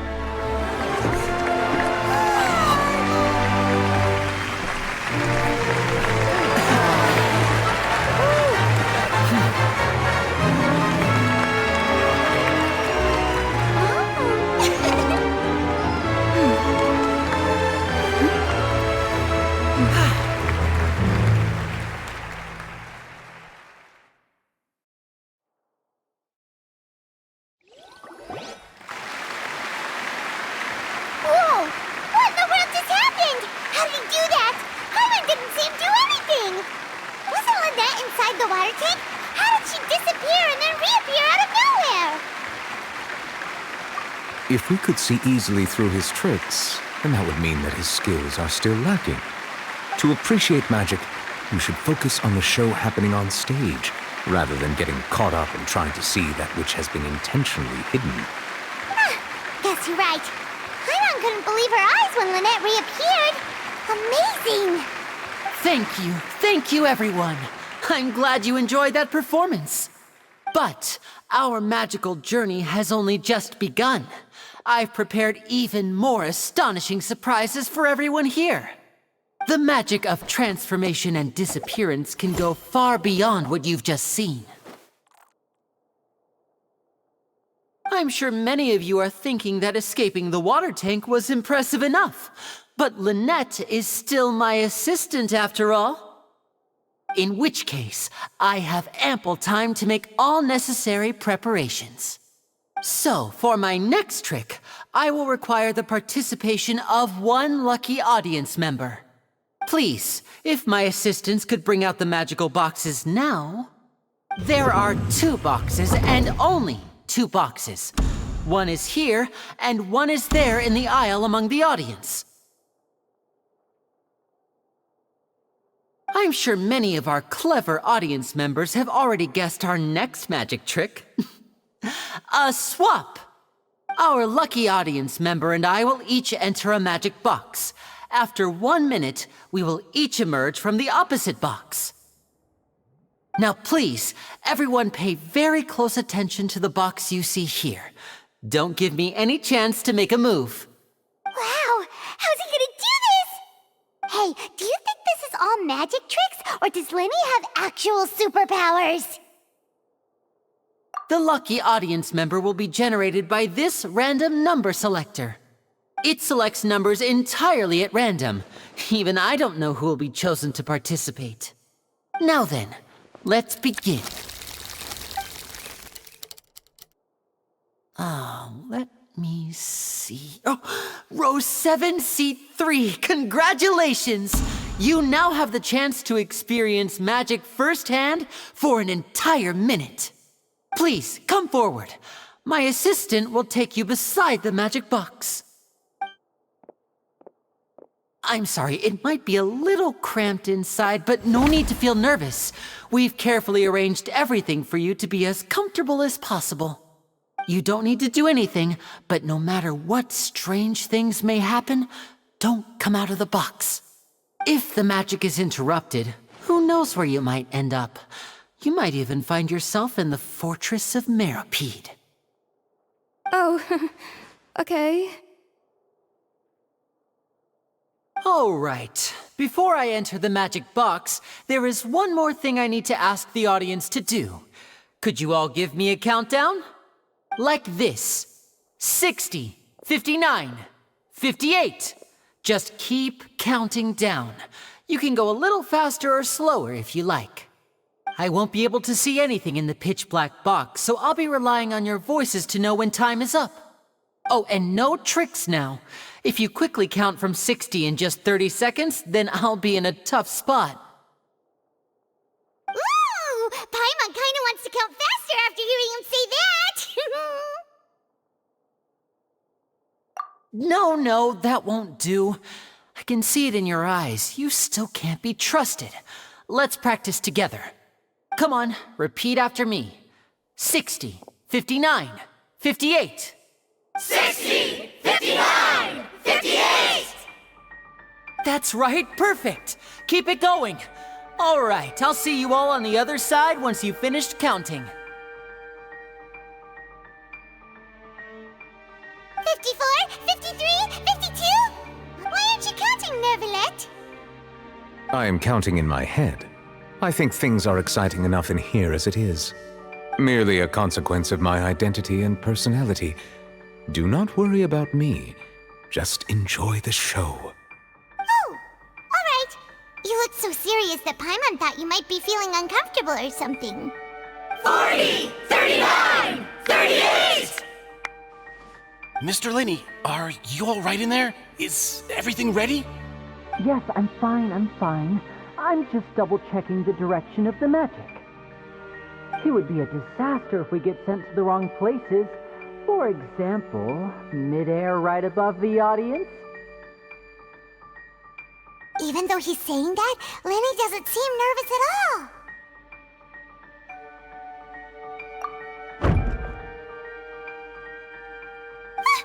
What was that noise? Did you hear it too? Not sure. Anyway, it doesn't seem like anyone's worried about it. 25, 24, 23! What's wrong, Mr. Linney? I can still hear you moving in there. I seem to have accidentally knocked over a decoration. I'm trying to fix it, but it's pitch black in here. I can't tell left from right. Never mind the decorations. There's no time for that. The show is what's important. No, that's unacceptable. I want my show to be perfect. Don't worry, we still have 20 seconds. Hear them counting? 19! 18! 17! It seems things aren't quite going as planned. It feels like you're all starting to count faster, but that's all right. I know it can be tiring to do such a long countdown. 10 seconds and change is still plenty of time. 10! Almost there now. Whew. Swapping two people is harder work than you might think. Even a master magician like me can't guarantee I'll get it right the first time. Hey, wait!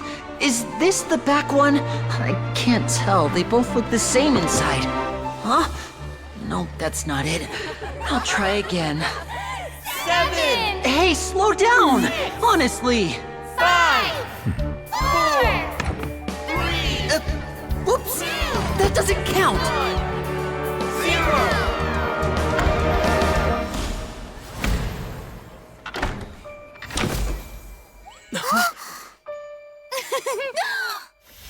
Ta-da!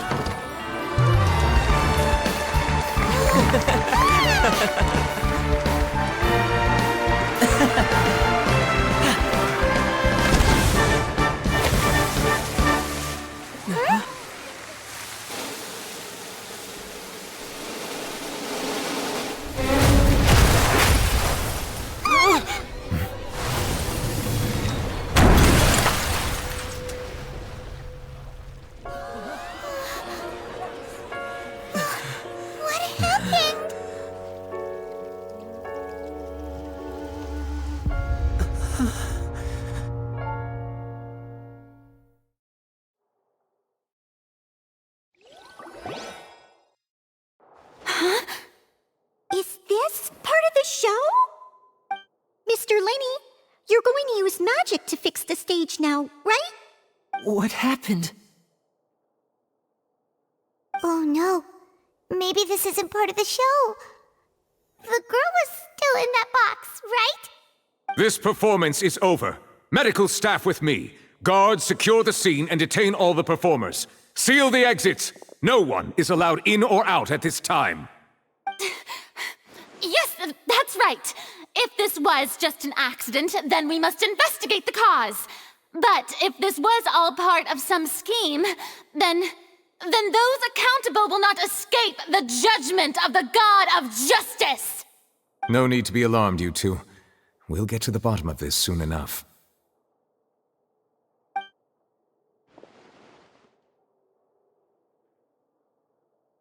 Unfortunately, the person who is in the magic box has been pronounced dead.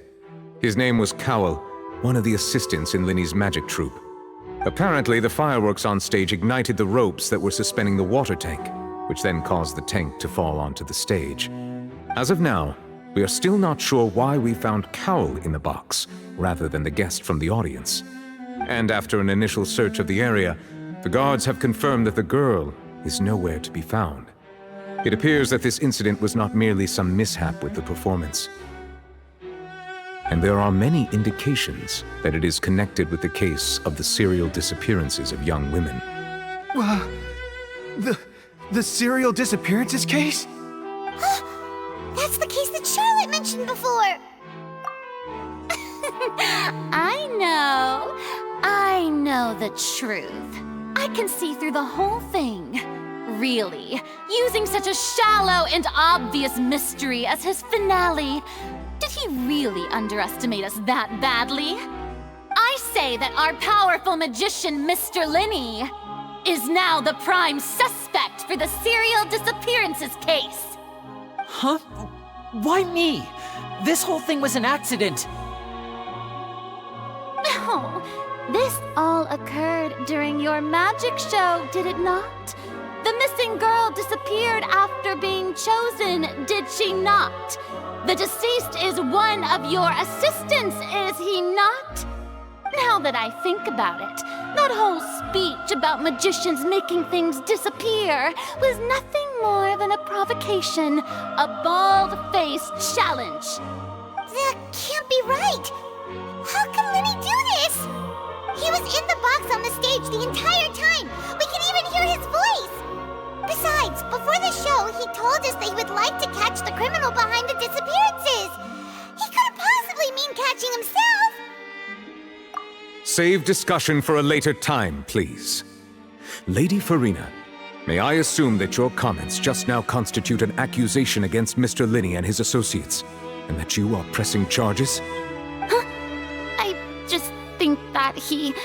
Well, I think it might be a little early to talk about formally pressing charges. But what Lady Farina said just now makes perfect sense. Looks like she's gonna personally deliver justice. A kidnapping and murder carried out under the cover of a magic show. Lady Farina said it all. I mean, of course, my dear people.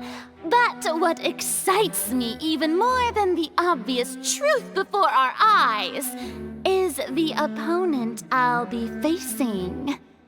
That's right. I mean you, Traveler. You'll support Lenny, won't you? After all, he was the one who helped you the first time we met. Then there's no problem at all. You know, the Traveler and I already had a duel the first time we met. But with Lenny's help, our little duel ended in a draw. But draws really are the most boring possible outcome. So, no more draws. Between the two of us, there must be a clear winner and loser. And what better place to hold such a riveting showdown and decide the true victor than here, on the grandest of stages, the Opera Epiclese. It wasn't a draw. She obviously lost last time. I understand. Charges have now been pressed, and as such, a trial is in order. Well, Traveler, seems Lady Farina has set you in her sights. But putting her dramatic rhetoric aside for a moment, I would like to ask you, are you willing to act as Mr. Linney's attorney and defend him in this case? Very well. The trial will be held a day from now in the Opera House. Both sides may investigate the scene to build their cases and search for the truth. Linney and his troupe are all potential suspects and shall remain within the Opera House. The audience may begin to leave in an orderly fashion once they have been cleared by the guards. A day isn't that long. Let's see what kind of case this big-shot Outlander can build in such a short amount of time. I'm really quite looking forward to hearing it.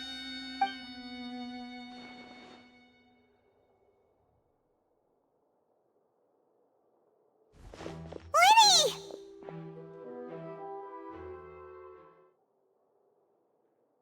Sorry about everything that happened just now. Were you frightened? Of course! Who wouldn't be scared after witnessing an accident like that? Yeah, I'm a little shaken up myself. How could this happen? And poor Cal. I know you already claimed that you would defend me, but now it's just us talking. Tell me, do you think I could good to hear? Thank you so much for trusting me. I'm sure everyone sees me as the biggest suspect at this point. But if you ask me, the whole thing is mysteries layered upon mysteries, such that all that's left is confusion. I don't know whether what happened there on the stage was purely an accident or not, and I don't know why poor Cal was in the box. As for how that girl chosen from the audience could suddenly disappear, I'm afraid I don't have any answers either. If someone tampered with my performance, then we need to figure out what they did. Even a skilled and knowledgeable magician like myself couldn't pull all that off in just 1 minute. Which is precisely why we need to investigate! As this book says, the impossible could not have happened. Whatever happened must have been that which is possible.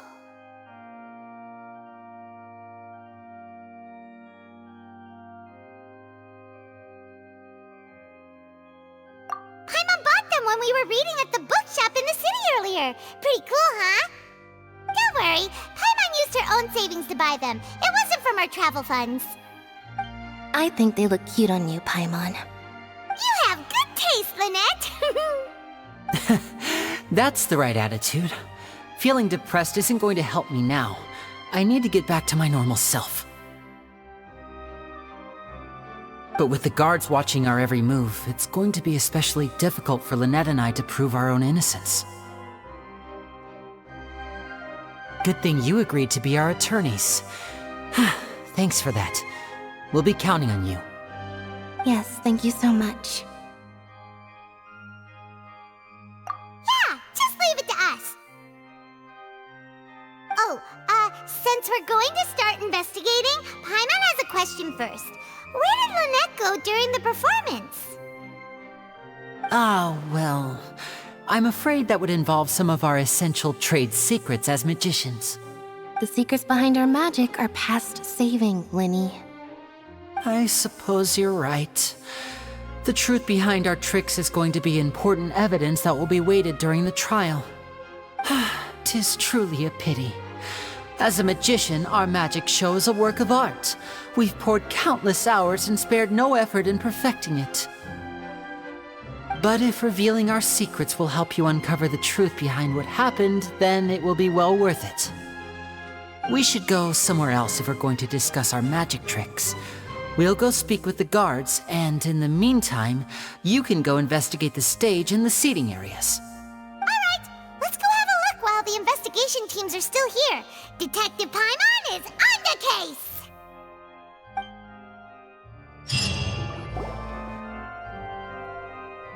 Hello, officer.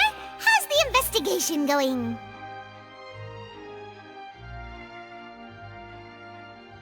I see. You must be the traveler that Lady Farina mentioned. Listen, I'll be perfectly honest with you. I'd avoid getting mixed up in this whirlpool of a mess if I were you. Huh? What do you mean? Come with me and you'll see. The deceased is one of Linny's assistants named Cal. Even though he hadn't joined the troupe long, he was hardworking and everyone generally liked him. The assistants are usually in charge of setting up and inspecting the props, as well as assisting with the show and keeping the crowd engaged. As you probably saw when you were in the audience, the water tank suddenly fell and smashed the box with Cowl inside it. This is the real mystery. We've already searched the scene and were unable to find any traces of the girl. However, if you look carefully, the box was positioned directly under the water tank. The ropes holding the tank were then burned by the pyrotechnics on stage, causing them to snap. All these factors lining up so perfectly makes it hard to see this as a mere accident. If anything, the more logical explanation is that the whole incident was intentionally planned, and Linny is the most likely person to have access to all these areas. But he doesn't have a motive!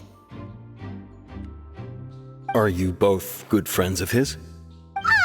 Well, you can't say we're good friends, but we've known each other for a little while. So in just a short time, he was not only able to win your trust, but even convince you to act as his attorneys. I know there's no such thing as magic. The real trick of a magician is holding the audience in the palm of their hand. I've seen a lot of cases, and I can tell you that people are the least reliable kind of evidence. Sorry, I tend to be pretty straightforward. Just know that I'm warning you for your own good. Anyway, you may investigate the scene of the crime yourselves if you're curious. I see. You must be the traveler that Lady Farina mentioned. Listen, I'll be perfectly honest with you. I'd avoid getting mixed up in this whirlpool of a mess if I were you. Huh? What do you mean? Come with me and you'll see. The deceased is one of Linny's assistants named Cal. Even though he hadn't joined the troupe long, he was hardworking and everyone generally liked him. The assistants are usually in charge of setting up and inspecting the props, as well as assisting with the show and keeping the crowd engaged. As you probably saw when you were in the audience, the water tank suddenly fell and smashed the box with Cowl inside it. This is the real mystery. We've already searched the scene and were unable to find any traces of the girl. However, if you look carefully, the box was positioned directly under the water tank. The ropes holding the tank were then burned by the pyrotechnics on stage, causing them to snap. All these factors lining up so perfectly makes it hard to see this as a mere accident. If anything, the more logical explanation is that the whole incident was intentionally planned, and Linny is the most likely person to have access to all these areas. But he doesn't have a motive! Are you both good friends of his? Well, you can't say we're good friends, but we've known each other for a little while. So in just a short time, he was not only able to win your trust, but even convince you to act as his attorneys. I know there's no such thing as magic. The real trick of a magician is holding the audience in the palm of their hand. I've seen a lot of cases, and I can tell you that people are the least reliable kind of evidence. Sorry, I tend to be pretty straightforward. Just know that I'm warning you for your own good. Anyway, you may investigate the scene of the crime yourselves if you're curious. Who knows, maybe you'll be able to come up with some new evidence.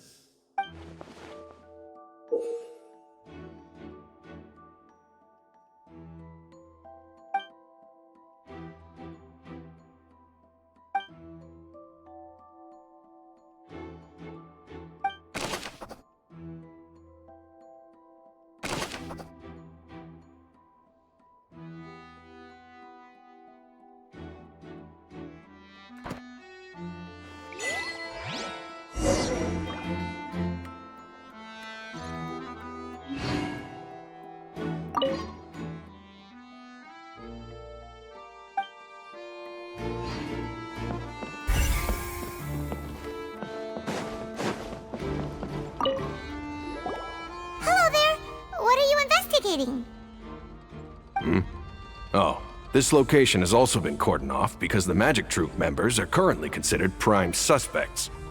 The investigation team is still collecting evidence.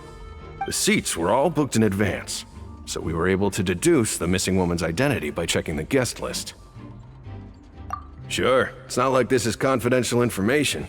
We will publish it later anyway when we petition the public to help us find the missing person. Her name is Halsey. She's a painter from Forntain who's made a bit of a name for herself. Apparently, she wasn't a regular at the Opera House, but she'd been feeling some pressure with her work lately, which made her decide to come see the magic show. The Magic Troupe members all claim not to know her. We have looked into her social connections. It seems that she has no personal grievances or conflicts of interest with the suspects. Simply put, she wasn't related to the Magic Troupe at all, which matches the features of the previous serial disappearances.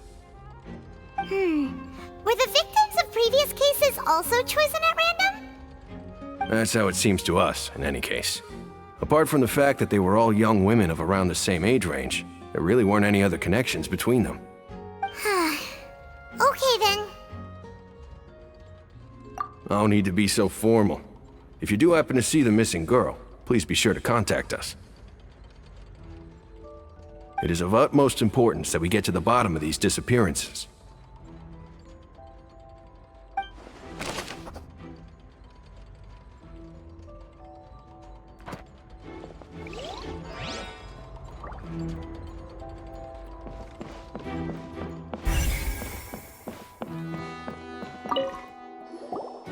So this is the rope that broke and caused the water tank to fall. The rope looks pretty durable. How can it be burned through so quickly by fireworks? Why are you suddenly so serious, Traveler?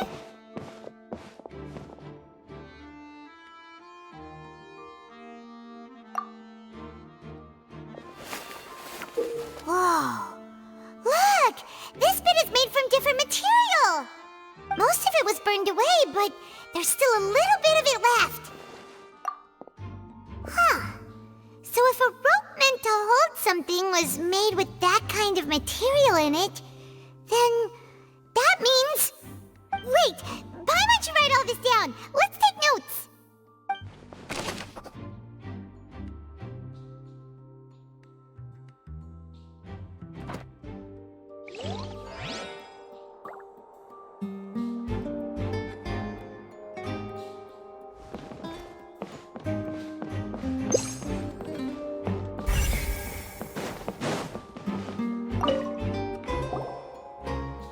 The investigation team has some new findings. Turns out there's an issue with the random number selector after all. See, I told you. What if the machine picked some big guy's seat? You think the murderer would have still made his move then? Sorry to interrupt, but we're helping Linny and Lynette with their side of the investigation. What were you saying? You're trying to help them? That'll be a tall order. Linny used the machine to pick a random member of the audience during his performance, right? The lucky girl that later disappeared.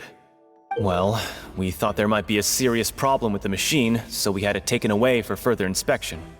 It turns out that the seat number it picked wasn't random at all. The machine picks that same number every time. I'm sure you already know that you have to make a reservation in advance to get a seat, regardless of whether it's a trial or some performance. In other words, Linny knew who would be sitting where from the very beginning. That much checks out. Linny reserved our seats for us, too. Bet you see why I was saying it'd be tough to make a case for Linny. Even though it's bad for Linny's case, Paimon had better write it down.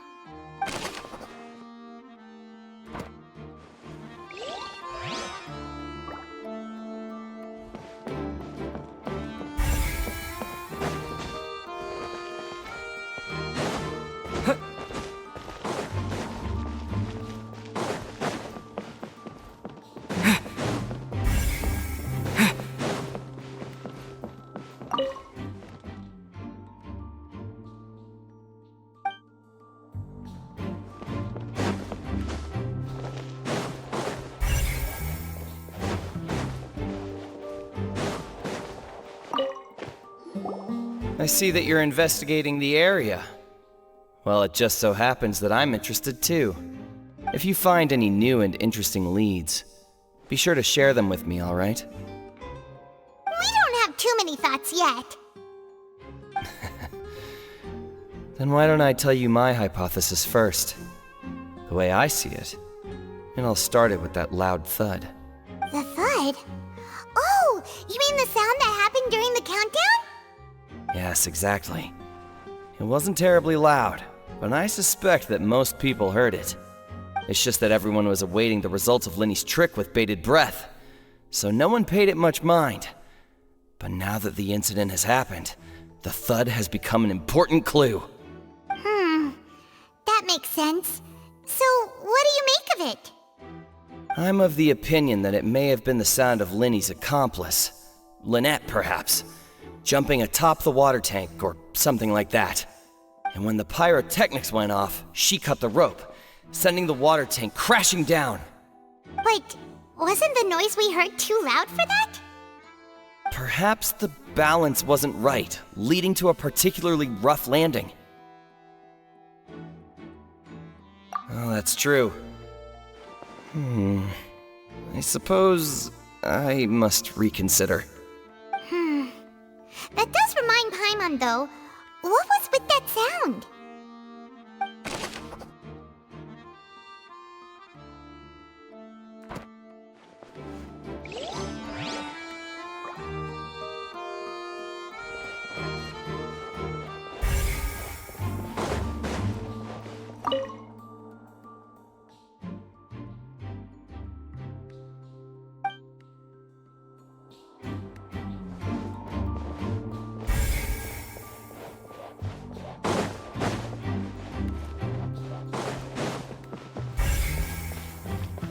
Linny's still talking to the guards. It seems he'll have a lot of explaining to do. I think someone will be assigned to monitor us later, but That's alright.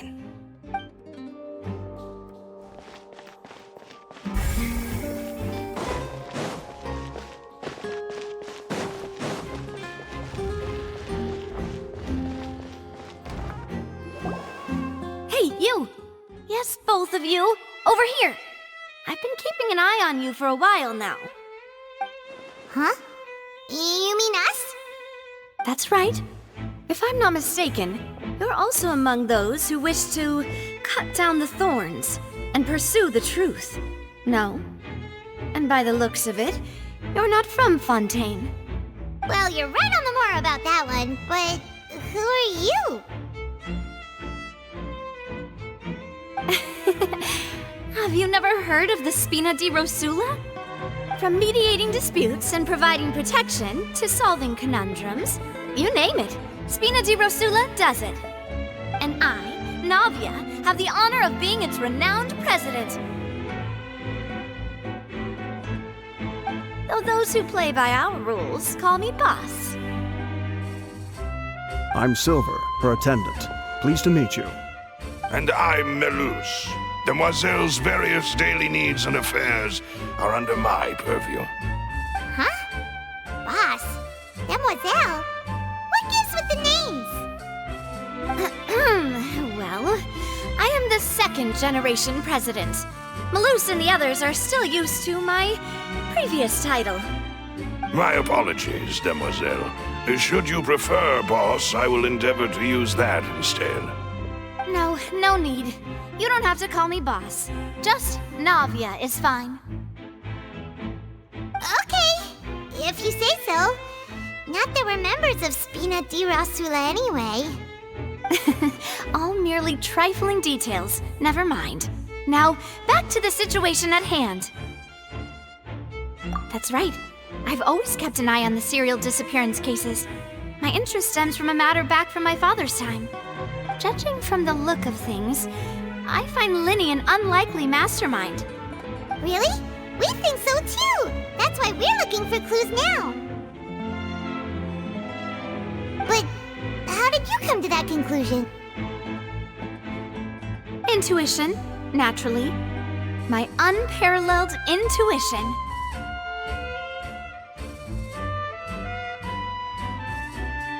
Farina sure was quick to point the finger at Linny without any decisive evidence whatsoever, wasn't she? But that's not uncommon for her. If you remember, the Justice had to interrupt her and ask if she was pressing charges just to keep her from getting carried away. Anyway, a trial begins the moment someone levels charges. And, of course, there was no way Farina was going to back down in that situation. Sounds more like you just don't trust the Hydro Archon. Well, what's your opinion? I must admit that she can be interesting at times, but liking her doesn't mean that I'll blindly agree with her. All right, I've answered your question. Now, it's time you answer mine. Wait a minute, did that answer count? Well, I say it does. But don't worry, you won't hear any pointless questions from me. In your opinion, do you think it's right to treat a trial like it's an opera?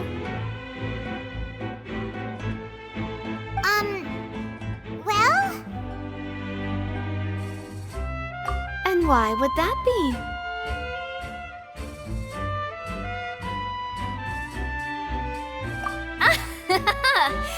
See, Silver and Melus? I told you they'd be different. Most astute of you, Demoiselle. I too think that the Traveler's response was most excellent. No matter how wonderful the script or how fervent the audience's expectations may be, the trials that go on stage here must be based in fact. And if that can be done, boss, then... All right, that's quite enough, Melus. Anyway, I like your answer. You passed with flying colors. Now, I need to make some preparations, following which our joint investigation shall commence. You two shall be my assistants. Wait! Since when did we become assistants? Oh, well, I can be the assistant. Sure. Or your companion, if you like. I'm really not that fussy. That's more like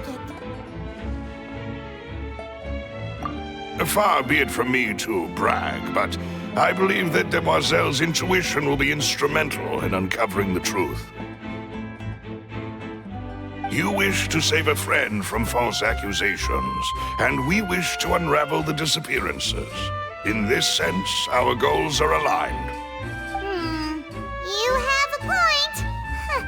You're quite the talker, aren't you, mister? And what about you over there? What do you think? You seem like you've got something on your mind.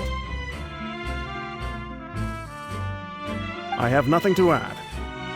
Oh, alrighty then. We'll be making some preparations first. Just be sure to let us know if they start revealing Lenny's tricks. Thanks!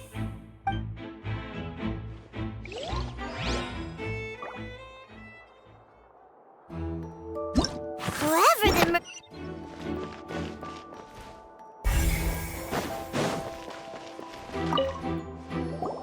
Sorry, but no one can freely enter or exit the Opera House at the moment.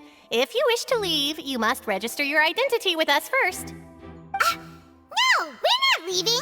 We're representing Linny and Lynette as attorneys, so we're investigating the case. Were you always guarding this entrance? Yes, after the Chief Justice gave the order, everyone coming in or out must undergo a strict inspection. So, the missing girl couldn't have left from here. At least, not from that point on. I doubt there was much opportunity then, either. How can you be so sure, Well, because I was in charge of security near the entrance at that time. I couldn't see Linny's performance from here, which was quite a shame. Just my luck. But still, I did not abandon my post, and I stayed put no matter how loud the applause was. If someone had so much as even approached the door, I would have noticed it, let alone if they had tried to leave. We Melusines are good at that sort of thing, you know. So, it's safe to say the girl couldn't have left through here. Alright, thank you for your help. This will be useful info.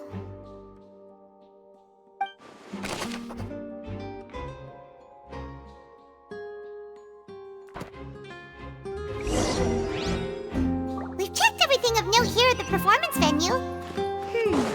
Paimon wonders how Linny's discussion with the guards is going. Let's go see, shall we? Understood. Then I will be going with you. Just so you're aware, I will be monitoring your actions and making notes as necessary. Very good. Thanks for being so agreeable. I'd pull a rose out of my hat as a gift for you if I could. You may spare the pleasantries. I'm just doing my job. You've arrived. Who's this? Me? I'm Spina di Rosula's guardian angel. If you've got a problem, I've got the firepower. Sorry, I got a little carried away there. Call me Navia. I'm a partner of theirs, and will be helping investigate this whole situation. And these are my companions. Would you mind if they join as well? Fine by me. Oh, new helpers? I would be most grateful. Well, let's just say we're tagging along. It's not every day you get to see the secrets behind magic performed on such a large scale. I appreciate your kind interest. Come with me. We'll be heading below stage.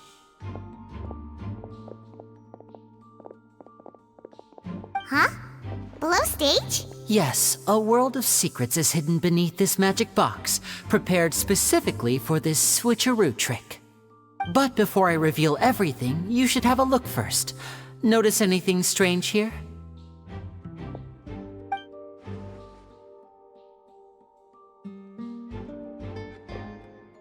I'm not trying to be dramatic. Remembering the details of a trick will help you understand the methods used to perform it more easily. Huh. Weren't there balloons and other decorations here? Where did all that go? Ah, good eye. That said, you're still far from discovering the answer. The back? You mean the inside of the door? What's different about it? Paimon didn't notice anything. Very good indeed. I thought you might not be able to catch that, given that you were sitting in the first row. The back of this door was patterned. Those patterns are now gone, replaced by a smooth wooden board. So, if you put 2 and 2 together, what do you get?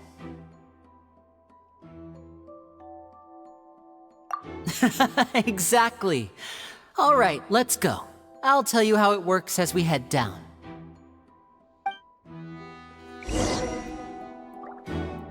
Oh, so there was a passageway under the magic box!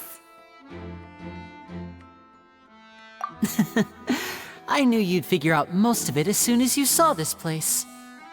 The 2 magic boxes are positioned right above the 2 entrances of the tunnel. See this flatbed trolley? The box with the lucky audience member in it would be shuttled over to the other side using the trolley. This trolley can raise and lower and even rotate, ensuring that the box will face in the right direction. I see. So that's the purpose of the box inside another box. Precisely.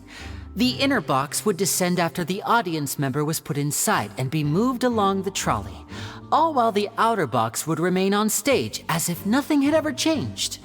So that's how you did it! Once the box was lowered, the trolley would store some energy through this device here, with which it would complete the rest of the steps. The audience member would only be able to feel some slight movements in the dark, and by the time she walked out, she would already be back on stage. Right! You were talking that whole time, and you even came out for a moment near the end! Ah, yes. A phonograph operated by Lynette was used to achieve that effect. My assistant and I had already scripted our conversation beforehand. When the countdown began, I had already gone to the opposite box via a tunnel using that ladder. And what about Lynette? Where was she? I was in the mezzanine space in the back of the box. Oh, interesting! That's how we were able to coordinate Linny's lines with the assistant. And by the way, I was the one who walked out of the box at the end. I mean, we are twins. All it takes is a change of clothes and no one can tell who's who. And that's my favorite part of this trick. Only Lynette and I can perform it. So that's how it all worked! Wow, every detail you revealed was more amazing than the last!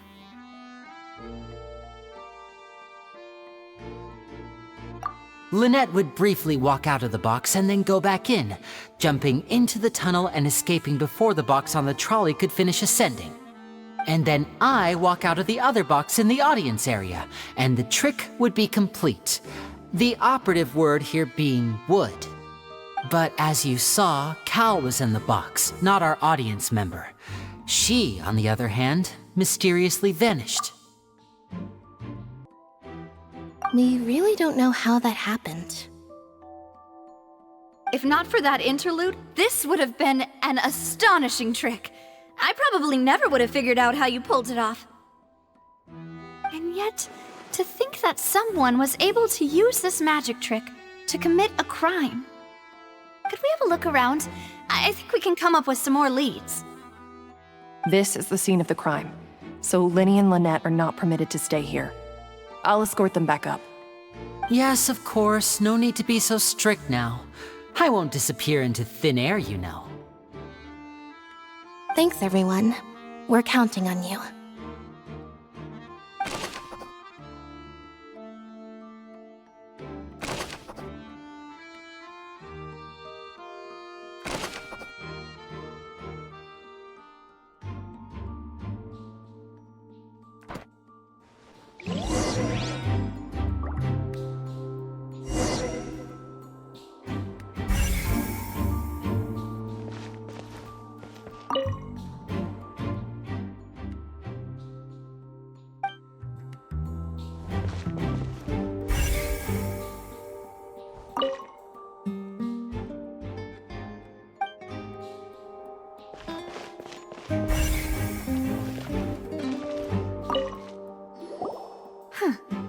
What's this? Looks like a hook tied to the end of a rope. Huh? There's all kinds of odds and ends here. Perhaps it was a prop for a different trick. But why would it have been left here? Whatever it is, let's make a note of it first.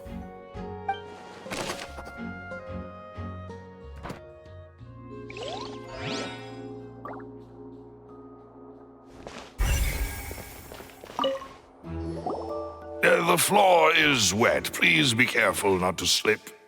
Speaking of which, why would there be water here? Oh, Paimon knows!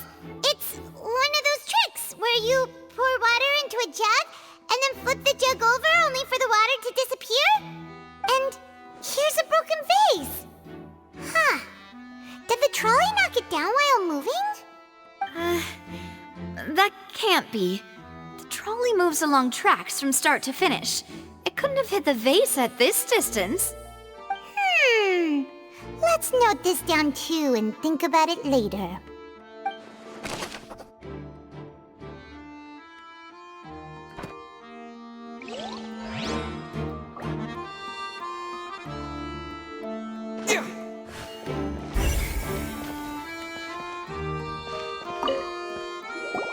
Oh, these are the clothes that the lady chosen from the audience was wearing, right? Her clothes are here, but she's nowhere to be found. Right. And do you really need to do that if you're kidnapping them? Ugh, this is so confusing. Paimon doesn't want to be a detective anymore.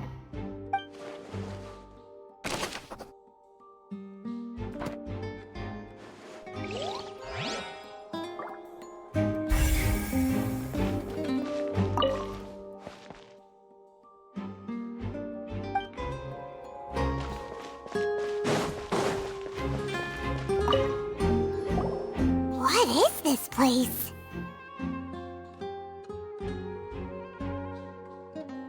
It seems someone could fit through here. Huh. Could this have been the suspect's escape route? Alone, perhaps. But if they had to pull another person with them, the space would be too narrow. But there are no other ways in or out of here. Oh, you're right! Let Paimon write that down.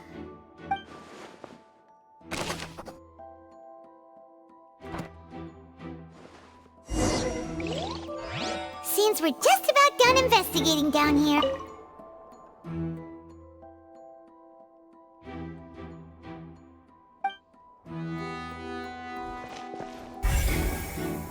Yes.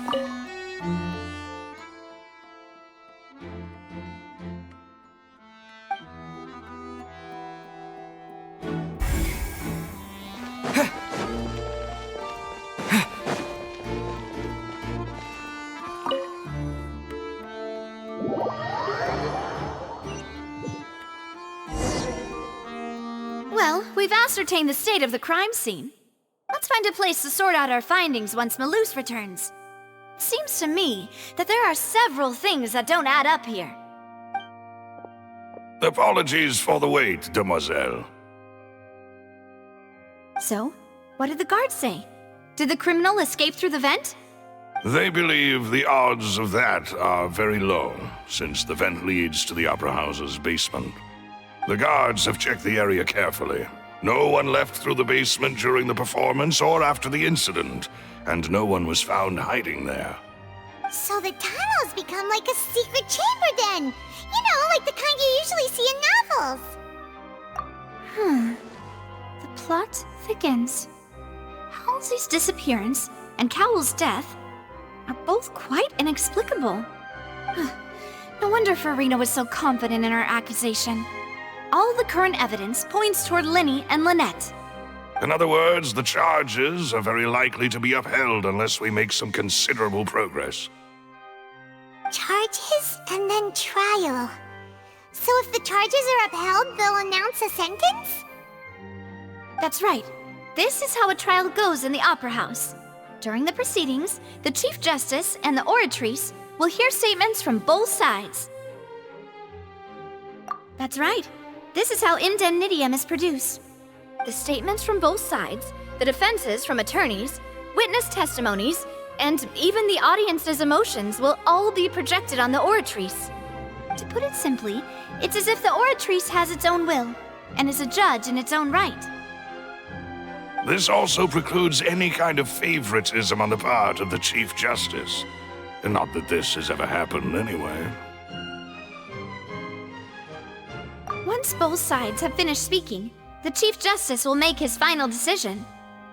This, too, will be used by the oratrice as a reference. Then, finally, the oratrice will be consulted by officials. The result it returns is the will of justice itself. Huh? So that machine is the one that actually decides? Paimon thought Neverlet called the shots. In practice, there is very little difference. Both have always come to the same judgment, which is why people have great faith in the Chief Justice. Ah, yes, the guards also asked me to convey that none of us will be allowed to leave this place before the trial. Huh? Why? Because we've chosen to act as the twins' proxies. That makes us persons related to the case.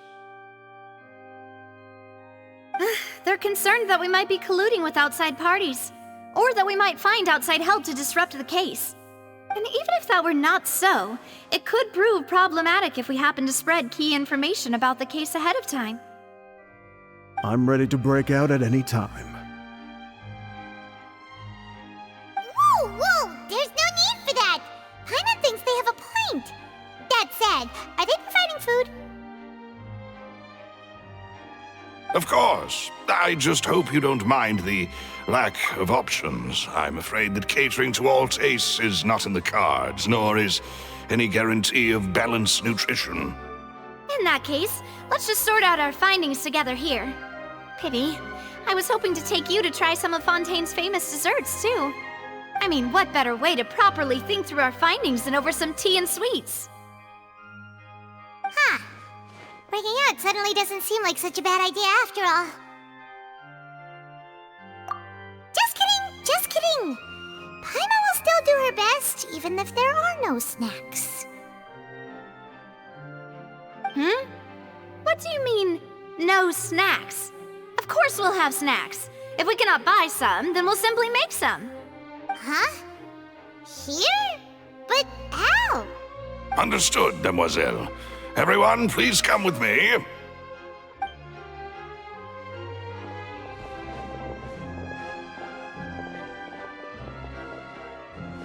Wait, you're carrying a portable stove with you? Yes, I must be prepared to meet the Demoiselle's baking needs whenever the fancy strikes her. I have eggs, sugar, and almonds at the ready. Good work, you two. Then I'll get to it. Please sit tight for a moment. You'll get to taste my awesome snacks soon enough. These three are quite the interesting group.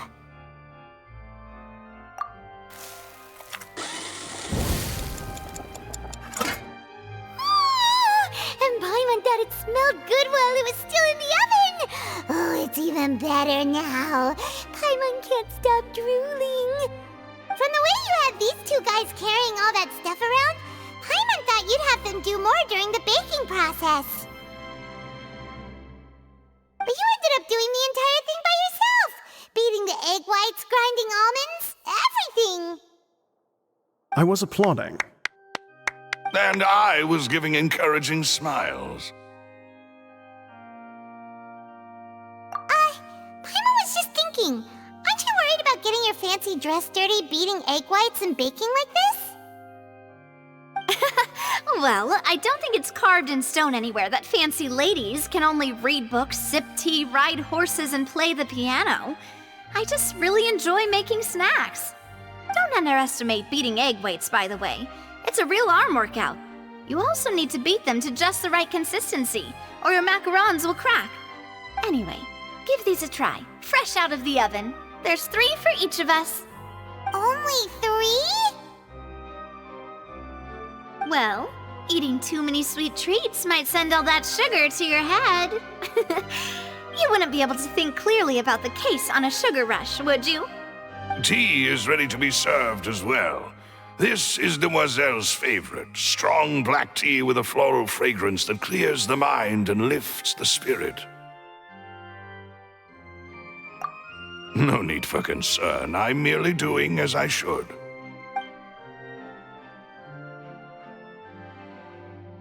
All right then. Down to business. As Paimon mentioned previously, the tunnel seems to be something of a secret chamber. However, we can assume that Linny and Lynette were not alone within it. Some criminal also occupied its sealed confines. The magician twins could have committed the crimes, of course, but they lack any logical motive. Exactly! Why would they do such a thing right when everyone was watching? The flower vase and the thud we heard during the performance could indicate some altercation between Halsey and the criminal in the tunnel, resulting in the shattering of the vase, the discarding of her clothes, and her abduction. Perhaps the criminal thought that since she was chosen from the crowd, she would be too easy to identify if she was still wearing the same clothes. Paimon thinks that makes sense, but the real trouble is... True.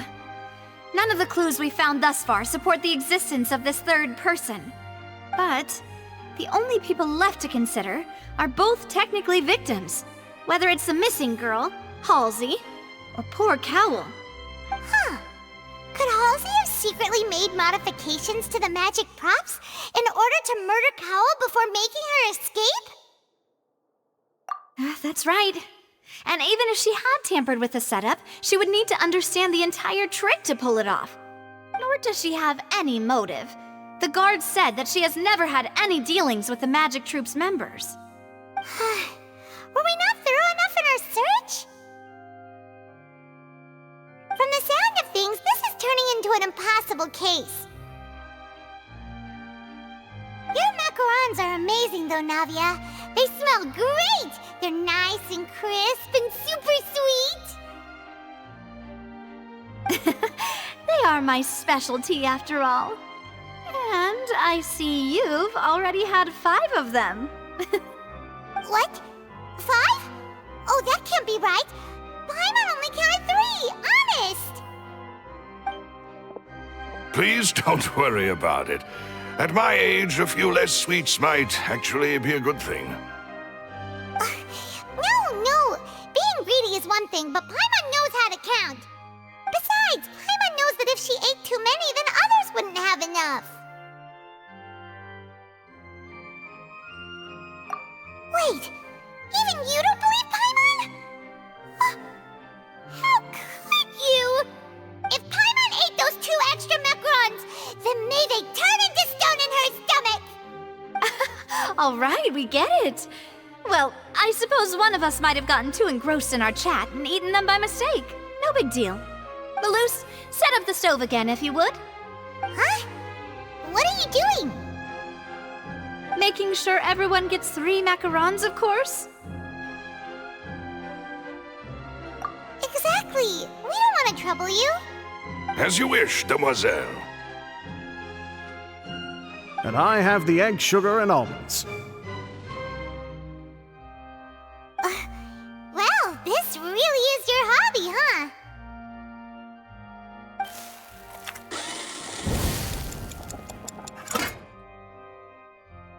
Well, that's it for snack time. I'm going to have another look around the area. I don't know what we're looking for yet, but we've still got some time. As attorneys, I suggest the 2 of you think the case over again. It would be awkward if you got all tongue-tied on stage during the trial. All right, thanks for your help and for the snacks. It was nothing. A small task for the Spina di Rosula.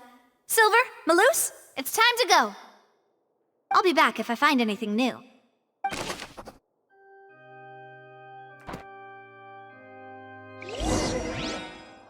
All right, it's time to put our heads together. We've got to get our defense ready for the trial.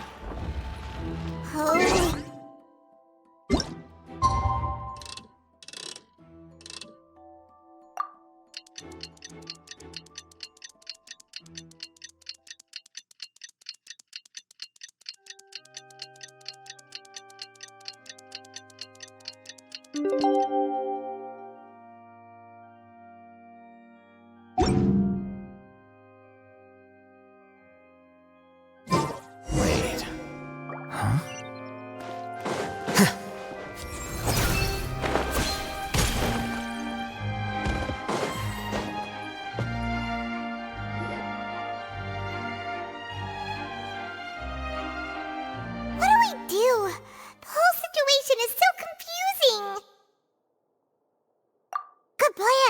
Impossible things don't just happen. We'll get to the truth one way or another.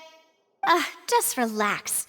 Even if everyone else suspects Lenny and Lynette, at least we will be supporting them from the stands. Besides, I doubt Farina understands any more about what happened than we do. Thanks, Navia. Well, we'll be going then. Best of luck to you.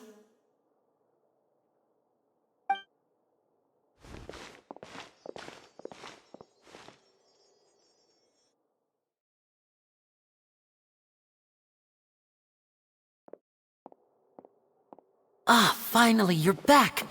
Well, how did your investigation go? To be honest, you might be disappointed. No. We're already very grateful that you were willing to help.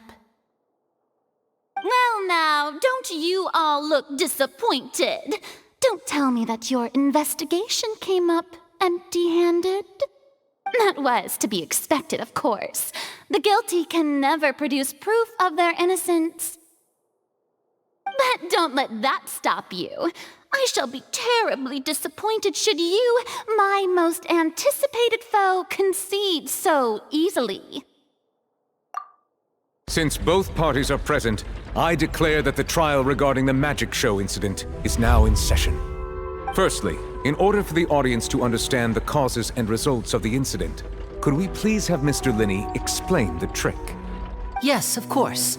I will explain while Lynette demonstrates on stage. All the necessary items have been prepared.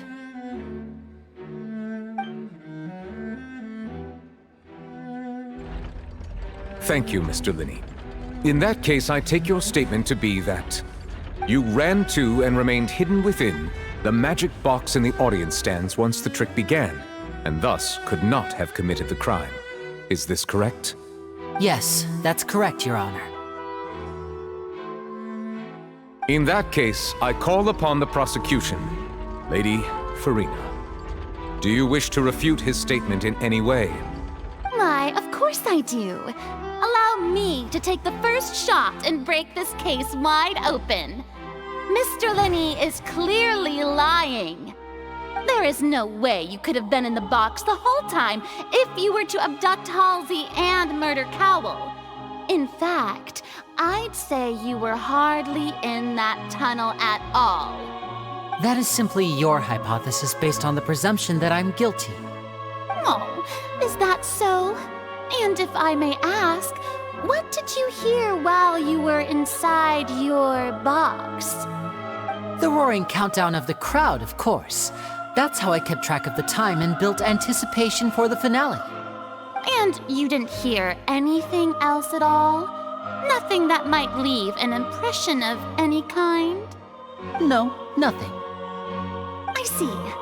But when the count reached 30 seconds or so, there was a thud. One so loud that I believe practically everyone heard it. Huh? Hey, hang on. Something's not right here.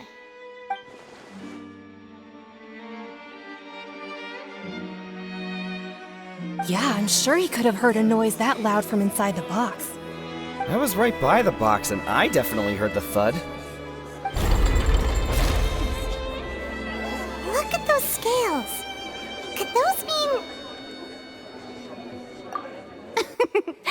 Well then, ladies and gentlemen, allow me to use the words of the magician himself. You never know what can happen in the blink of an eye. Indeed, it seems his alibi can also collapse in the blink of an eye. Of course, I have armed myself to do far more than smash your alibi. Confidence cannot go unfounded, and my foundations are rock solid. Tell me, aren't you and Lynette actually from the House of the Hearth? The House of the Hearth?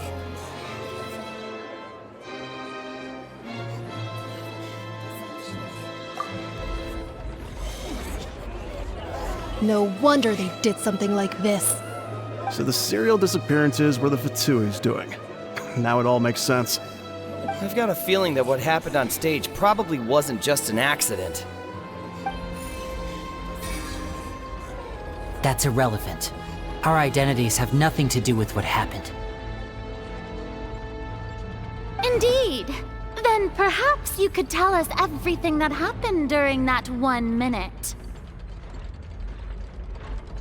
Your first priority is to prove yourself innocent after all. I'm sure there is little that needs to be kept secret now. Unless your script already has holes in it. The Outlander is speechless. My, oh my, don't they look flabbergasted? Now comes the infighting and discord, I suppose. This was almost too easy. Good thing I made all those preparations. Seems the all-nighter I pulled last night is really paying off. Hey, Linny! Why didn't you tell us this before?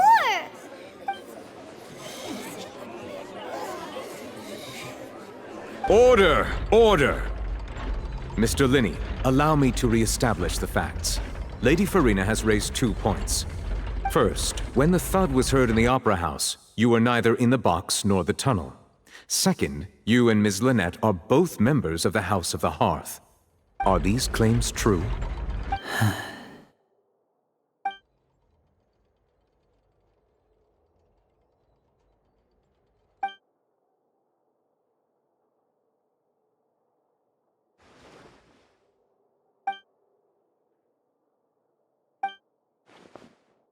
Please answer my question, Mr. Linney.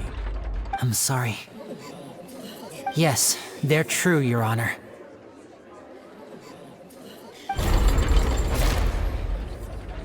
I knew it! Well, that's it. We might as well move on to the sentencing already. What should we do now? Granted.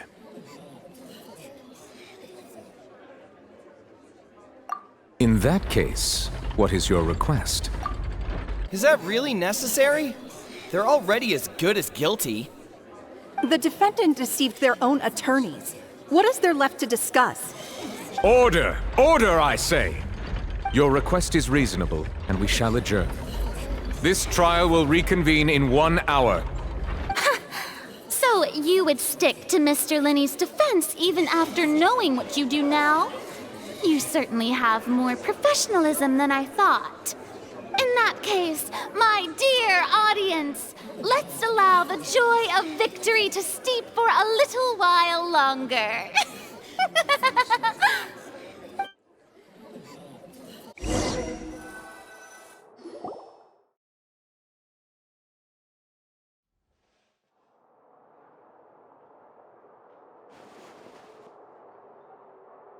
Well, this is awkward. I didn't think the Hydro-Archon would dig all that up. I'm sorry, Traveler and Paimon. Yeah, sorry. Paimon doesn't know where to start. We trusted you two. We based our entire reasoning on the assumption that you weren't bad guys. Not to set the wrong tone or anything, but Paimon's really mad! I'm very sorry. I know you're angry, and reasonably so, but please, let me explain. I know you've clashed with the Fatui several times before. I wouldn't be surprised if just hearing the word is enough to make you upset. But our organization is very, very large, and the Harbingers have very different personalities and goals. Right now, we want to save people. As many as we can. That's right. I'm sure we're on the same page when it comes to this nation and the disaster that its people might face. I knew if it weren't for our respective identities, we could become good friends. That's why I didn't wish to flat out lie to you, but chose to hide some details instead. The truth is very important, but being completely transparent about everything would see us spending more effort than we need to. Right. So, you be the judge. Heck, if I were you, I fear that I'd even struggle to trust me at this point. You met a Fatus who works as a magician, a trickster by trade. All by coincidence, too. But still, I'm asking you to trust me. I am no criminal. At least, not in this case. Sorry. Please forgive us. Well, you both say that, but... Right, let's hear your answer first, and no lies now! Of course. I'll answer any question you ask. We've been trying to find out how the Oratrice operates. We want to know why it has a consciousness. Why can it deliver sentences accurately? During our investigations, we learned that the machine's core is beneath it. From that moment on, Lynette and I have been designing this box swap trick, with the objective of getting close to the core. Is that why you needed a whole minute? That's right. In truth, the audience would take about 75 seconds to count down from 60, while I would only need 15 to get to the opposite box. So, after jumping into the tunnel, I accessed the Opera House basement via the vent, and went to investigate the room in which the core is stored. That air vent was created during the construction of the tunnel specifically to execute this step. Well, nothing. As soon as I reached that room and was about to investigate, I heard someone's voice. Which should have been impossible, of course. I was quite certain that I was the only one in the room. That voice seemed to recognize me and tried to speak to me. I chose to err on the side of caution and retreated the way I came. On the way back, I saw the broken vase and the clothes on the ground, but the countdown was almost finished, so there wasn't time to give it any thought. After that, the homicide occurred just as you saw. Well, that explains why you didn't hear the thud. Because of that prophecy I told you about, of course. We must know all we can about this nation's secrets in order to deal with that prophesized crisis. That's the only way we can save everyone. So, there you have it. The whole truth. I swear, I didn't hide anything from you this time. It was never my wish to proceed under this cloud of mistrust either. But like I said earlier, you can be the judge. If you want to leave because you don't trust the Fatui, there's nothing I can do to stop you. Well, Traveler, you decide. Paimon will follow your lead however you choose.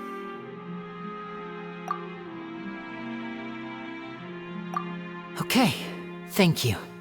Thanks for giving us a chance. The current problem is that the scales are tipped pretty badly against you two. If we want to refute the Hydro Archon's accusations, we're gonna need a seriously watertight defense. Huh?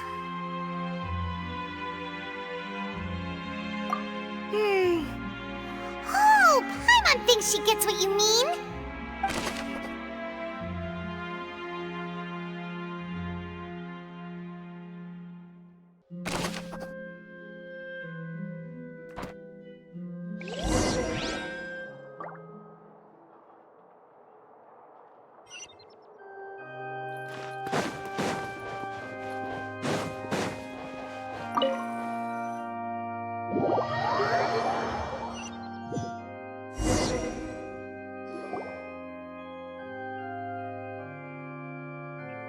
Both parties have returned to their positions. Let us continue the trial. When last we left off, Mr. Linney acknowledged the new evidence presented by Lady Farina as fact. Therefore, Lady Farina may continue stating her reconstruction of the events. that took long enough. Now then, if everyone would lend me their attention. At this stage, let's revisit that scene from Linny's perspective.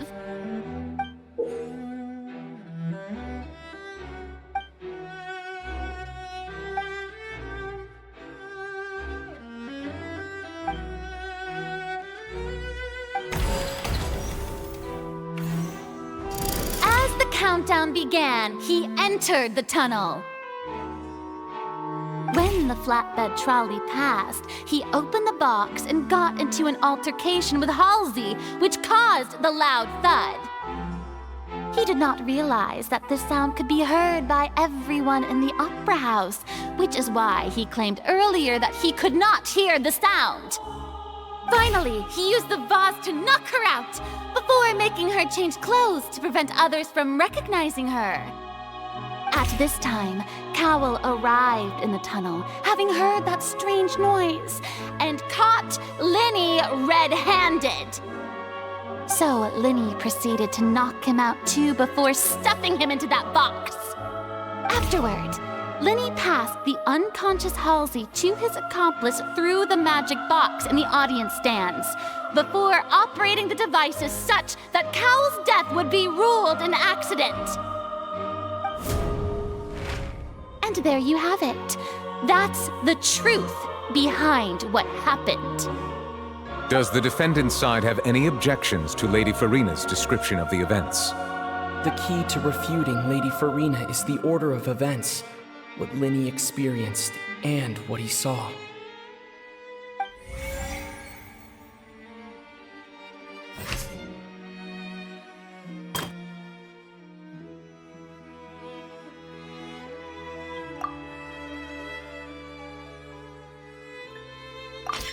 According to Linny, he left via the vent after entering the tunnel. He couldn't have had that altercation with Halsey.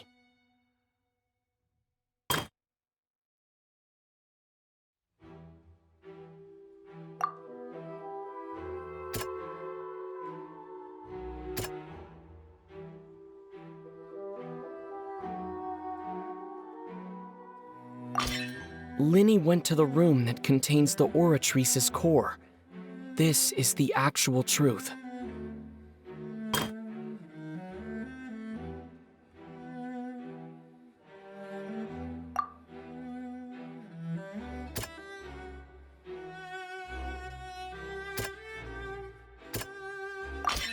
Linny did not take part in the underground altercation. He only witnessed traces of the aftermath. Attention! Ace Detective Paimon has something to say! When the countdown started, Linny did indeed go into the tunnel. But he immediately used a vent to access the Opera House basement, which is where the underground core of the Oratrice is stored. Once he reached that area, he heard a voice in what should have been an empty room. Since he felt something was amiss, he returned immediately. The crime scene had already developed by the time he reached the tunnel again, and in order to complete the magic trick, he did not remain there for any length of time. Finally, he reached the surface, and that was when the accident happened from his point of view. Therefore, he's innocent!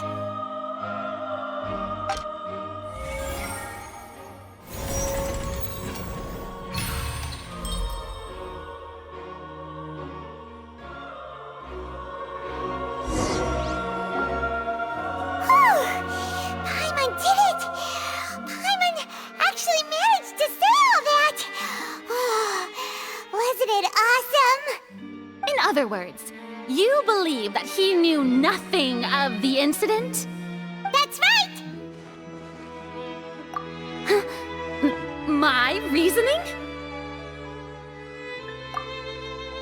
If that's the case, then if Cowell hadn't entered the tunnel, who was the entire setup meant to kill? Assuming that what you say is true, Linny only needed to kidnap the young girl to cause a new disappearance case. What would the point of killing someone on stage point. That's right, you tell them! And that's why they're partners of mine. They've managed to turn things around. Oh, well, your denial is very strident, I'll give you that. But what proof do you have to back your claims? Of course I do. If he had been in the magic box the whole time, how could he have not heard that sound? Why do you ask? You're saying that he wasn't?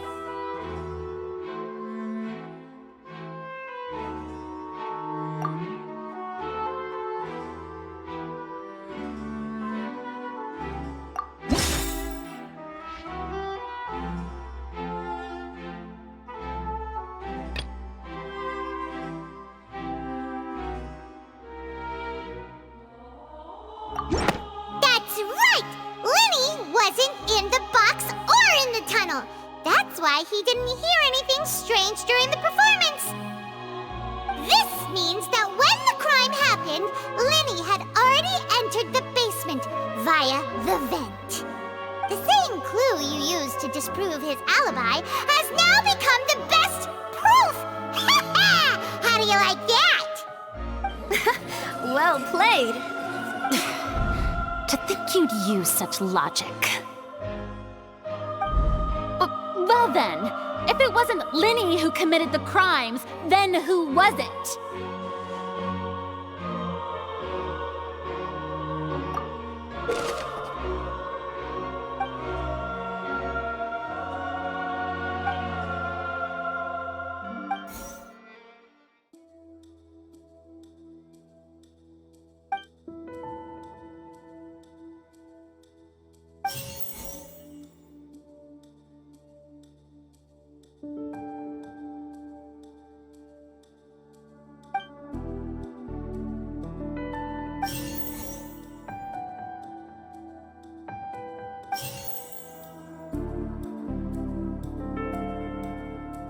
The deceased's name is Cowell, Lenny's assistant. He would have been able to tamper with the equipment.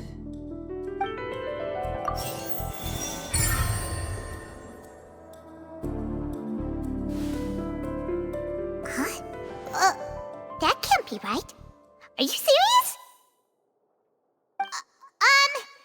The killer was, in fact, Cowell, the deceased!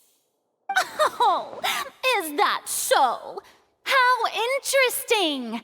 Let's hear your reasoning then.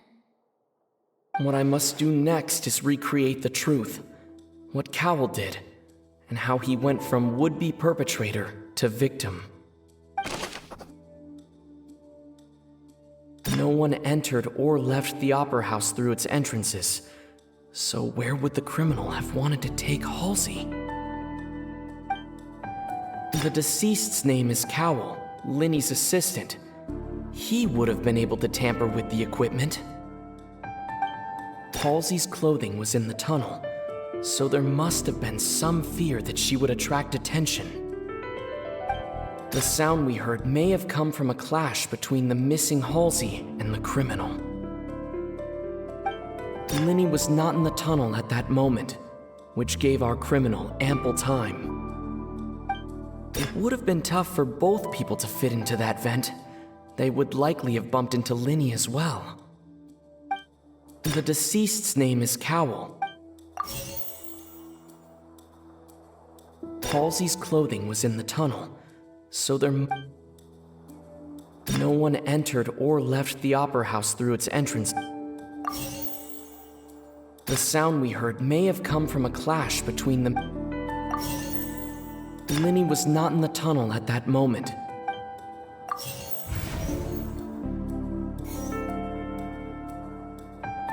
Lenny was not in the tunnel.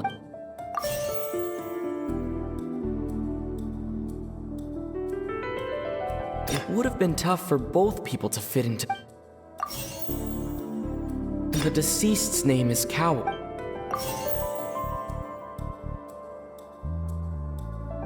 No one entered or...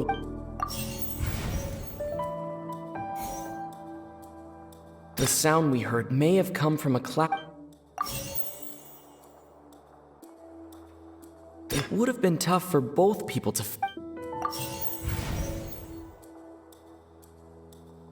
Halsey's clothing was in the tunnel.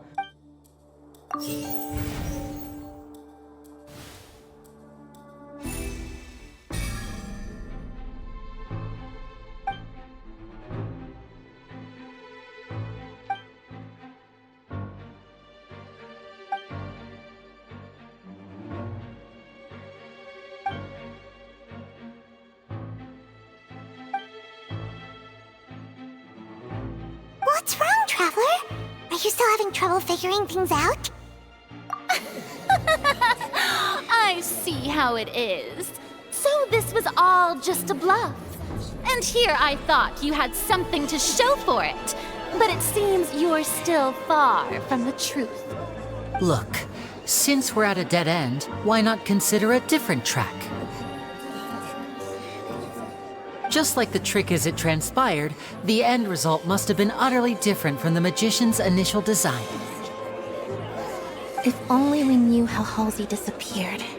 Well, that would be nice, but the tunnel only has 3 exits, and none of them seem very likely.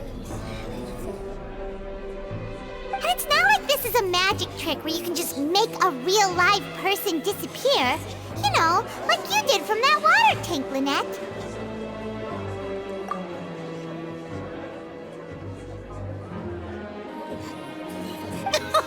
Excuse my interruption, dear opponents, but do you not see the crowd is growing impatient? There is no greater sin in this opera house than an awkward delay in the performance.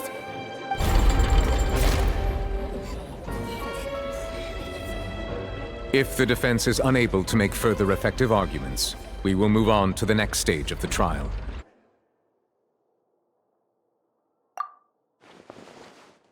Linny was not in the tunnel at that moment, which gave our criminal ample time. The sound we heard may have come from a clash between the missing Halsey and the criminal.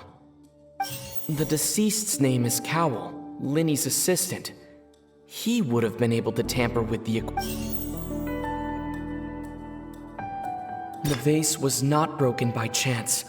It...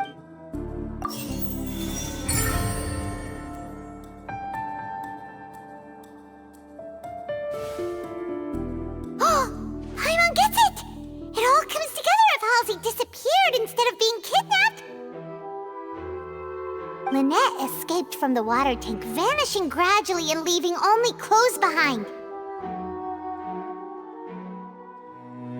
If there's a similar method where a person could be transformed into water...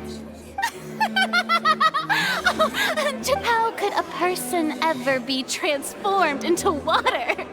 This is reality we're talking about here, not some magic trick. Must we really? I should think that of anyone. Your friend Linny already knows this truth very well. Magic tricks are ultimately just illusions and misdirection. But Halsey's disappearance is very real. We're talking about 2 completely different things. Even so, I trust the Traveler's judgment. The truth must be out there somewhere. Perhaps some new line of reasoning may open if we try to gather all the focal points that don't make sense. Since Cal was the deceased, we haven't placed much attention on him. But given that we aren't making much progress with the case, it wouldn't hurt to have a look at his belongings, would it? People really do come up with all sorts of harebrained schemes when at the end of their rope. The way I see it, your suggestion that we broaden the scope of our investigation is nothing but a tactic for stalling the trial. Nevertheless, I believe that this is a reasonable request on the part of an attorney. Since the trial does indeed appear to be at an impasse, I believe that additional evidence may help us make more progress. Guards, please step into the lounge and examine the personal effects of the deceased, Cowell.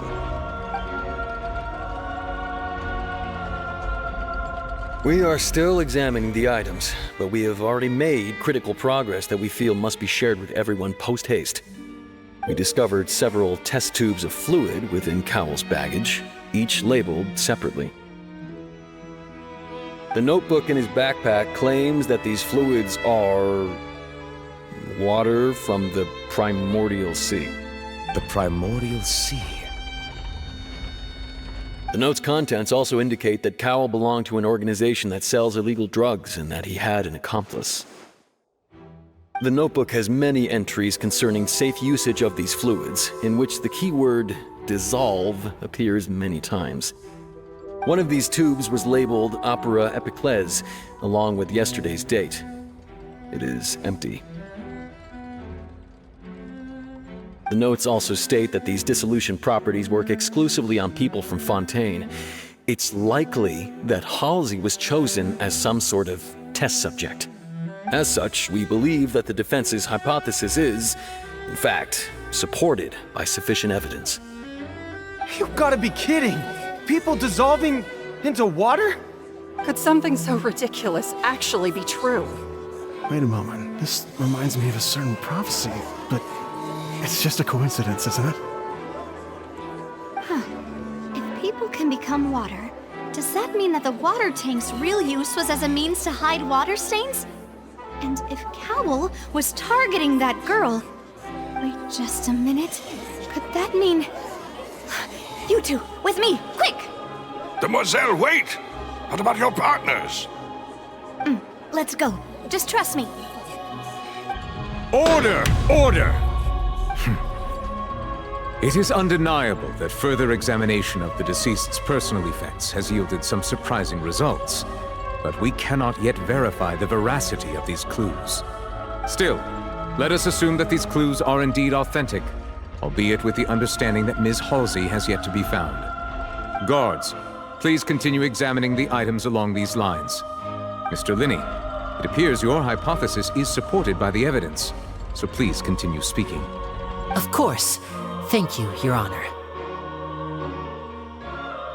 If we uphold this hypothesis, I believe that many of this case's seemingly unrelated clues can be connected together. Right! Like the metal hook! That one didn't make sense at all. Let's think about this. Cowell's methods must have something to do with that water from the primordial sea.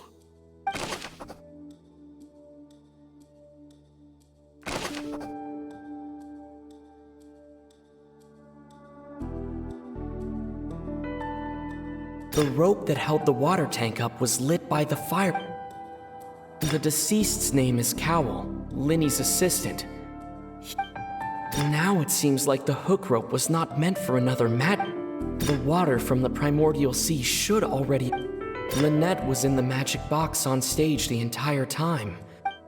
I remember there was something else within the deceased's name is Cowell.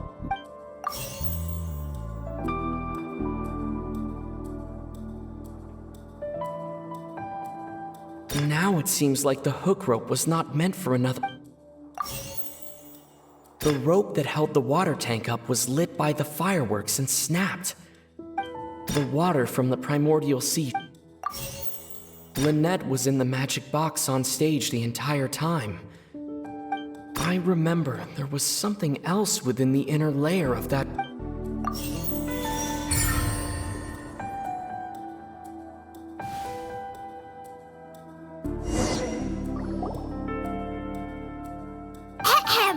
It's Ace Detective Paimon's time to shine again! In the original plan, Cowell would tamper with the water tank rope and the number selector securing his target. When the magic box containing Halsey was lowered, the metal hook would retract gradually and pierce the balloon at the top of the box. When the balloon attached to the box popped, the water from the primordial seed inside it would pour down and dissolve Halsey. Afterward, Cowell would enter the tunnel and break the flower vase to conceal the water inside the tunnel, with the remaining evidence being covered up by the water tank on stage. But he encountered something unexpected in the tunnel and wound up being fatally hit by the same water tank he meant to use to cover his tracks.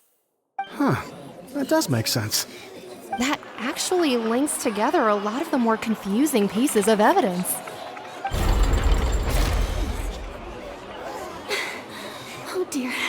What do I do? Even I think they sound convincing now.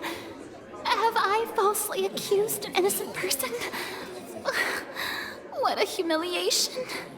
Now, it seems like the only point of contention remaining is the exact circumstances that led to Cal's death.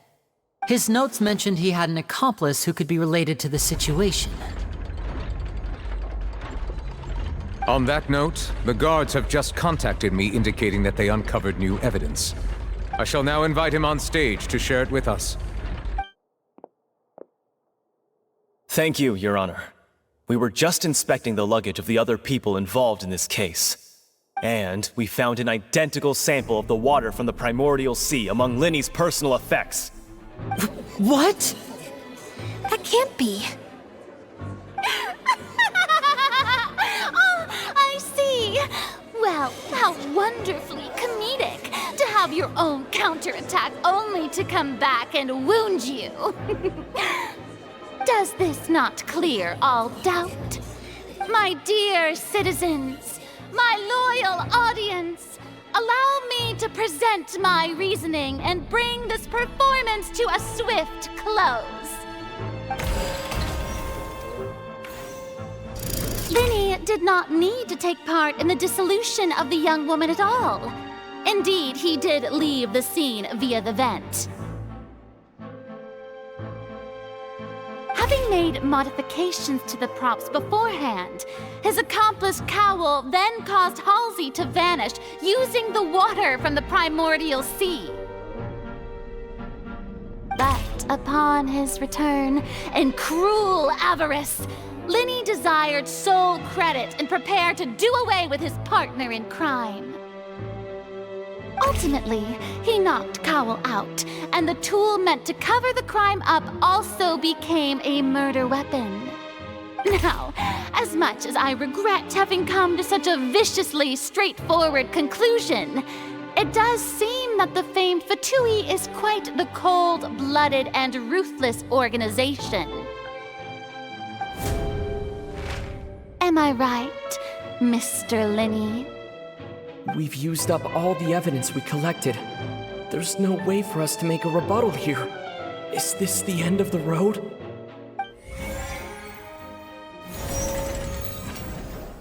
Oh no! Paimon can't think of anything either. It doesn't look like there's any way around this. Seems using new evidence was too good a move. Why did this have to happen now? I think we've all seen enough now, and we have ample witnesses to my flawless reasoning. I believe this is indeed the finale. Now then, my good, noble Chief Justice, should we not, in your view, move... Excuse me, everyone, but I must interject. Miss, I must ask you not to shout, and to respect the ongoing legal proceedings. Oh, come on. Don't be hasty. I have a good reason for interrupting, you know. Now, would anyone here like to take a little break from all this debate and see a little magic? I'll show you an amazing trick. One that can bring a young woman who has disappeared back in the flesh, right before your very eyes. Please, do the honors, Mr. Linny, if you would be so kind. What in the world is she saying? No offense, miss, but miracles like that are beyond my scope as a magician.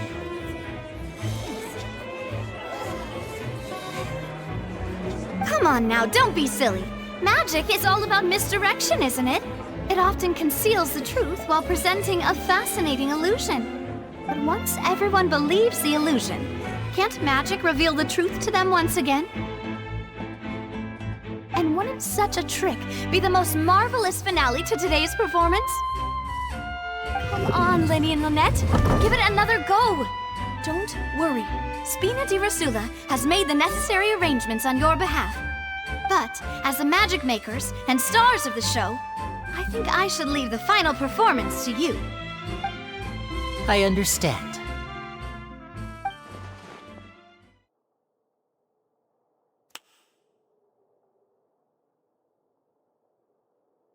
And voila!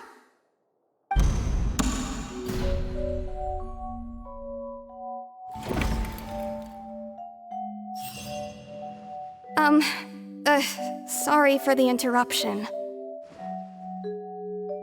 Wait, isn't that Halsey? So the whole thing about people dissolving wasn't true after all? To be clear, I'm only here because this person told me that if I testified, the merit of doing so would lessen my sentence.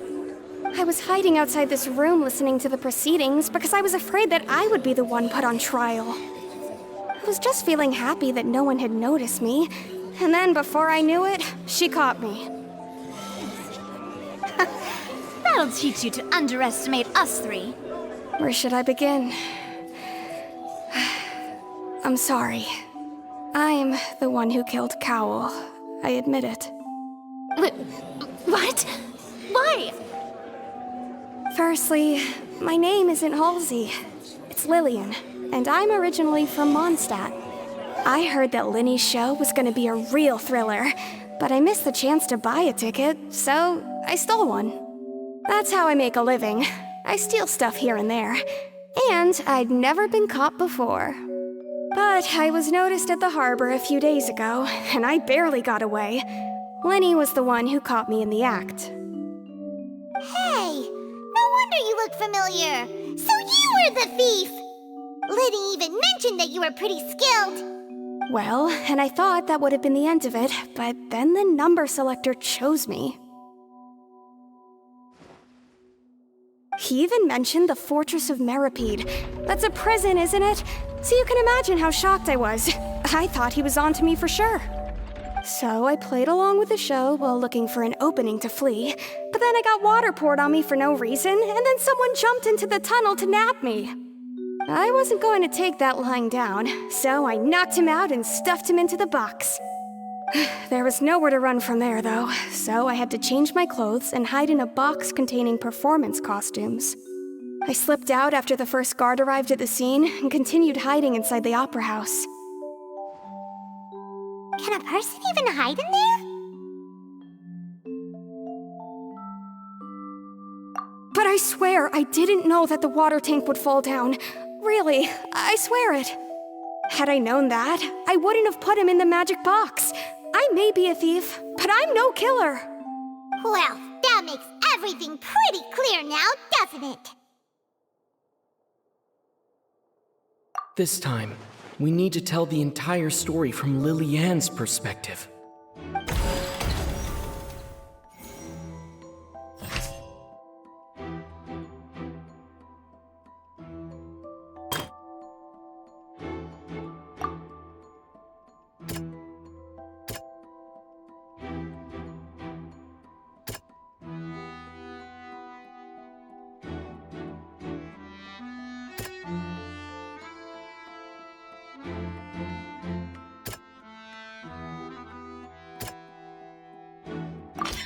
The strange sound wasn't from a fight.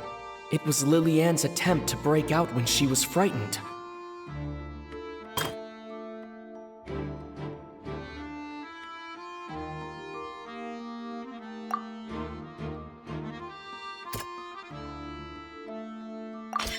The flower vase was not broken to cover anything up, but was smashed during the struggle between Lily-Ann and Cowell.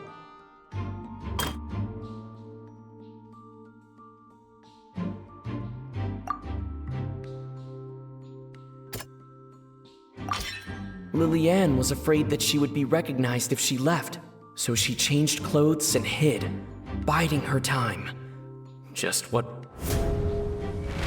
And it's Ace Detective Paimon time!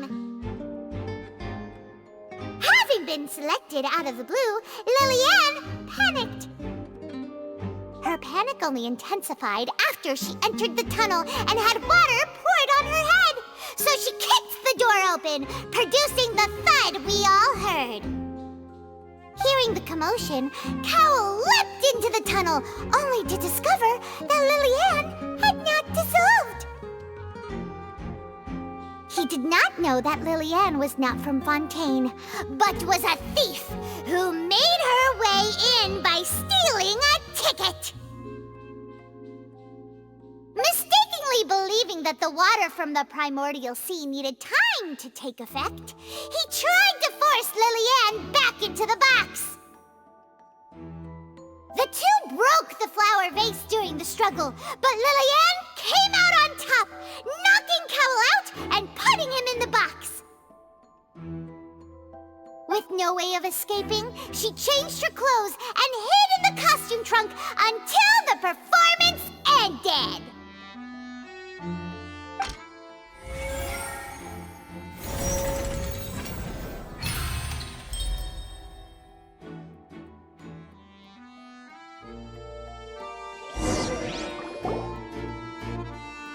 She knew that she would have to go through guard inspection if she tried to leave afterward. So, she has been trapped in the Opera House these last 2 days. She had already become desperately hungry by the time we were chatting over macarons. So, she swiped 2 of them right under our noses. Talk about a sneaky thief. At this point, all the events that happened in the tunnel have now come to light. Ah, so that's the whole story. Bravo! Bravo! Now then, Lady Farina, do you wish to speak against the defense's statements? Please answer the question, Lady Farina. Also, if I may add, the trial has not yet ended. As such, I request that the prosecution not leave the room before the proceedings have concluded. What? Are you reading my mind now? No, I have no further arguments. I admit defeat. But really, could you at least have left me with some dignity? Wow, look at that! She's like a deflated balloon now. If there are no objections, then as the Chief Justice of Forntain, I shall once again repeat the full sequence of events. The actual perpetrator of the serial disappearances, Cowell, selected his next victim from the audience reservation list.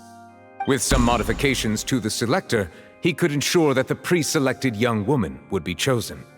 To cover up any evidence while committing the deed, Cowell thought of allowing the water tank to fall, which would conceal the water left behind after the young woman was dissolved. He also tampered with the rope suspending the water tank, using the fireworks at the end of the performance to cause the tank to drop and hide the watermarks. He poured the water from the primordial sea into a balloon during the preparation of the magic box and stuck it to the box's lid. Finally, he passed the prepared hook on a rope through the gap in the magic box's door when bringing the young woman to said box. When the magic trick officially began, the box containing the woman was lowered into the tunnel, tightening the hook rope and bursting the balloon containing the water. If all had gone to plan, the young woman would be dissolved at this time. However, Lillian was not from Forntain and thus fled the box with a loud noise. Realizing that there was trouble, Cowell entered the tunnel and met Lillian. Thinking that the waters had not yet taken effect, he decided to proceed. However, his opponent was more capable than he thought, and he was overcome, knocked unconscious, and placed into the magic box, and thus became his own final victim. Lillian, according to her own statements, then changed clothes and hid until the performance ended, before hiding in other parts of the opera house. As for Linny, he was in the underground structures within the opera house, and was thus ignorant of these happenings. From this reconstruction of events, we can conclude that Linny, the accused, is in fact innocent. While there is much in Linny and Lillian's conduct that should still be investigated separately, this case, at least, can be handed over to the Oratrice to make the final decision.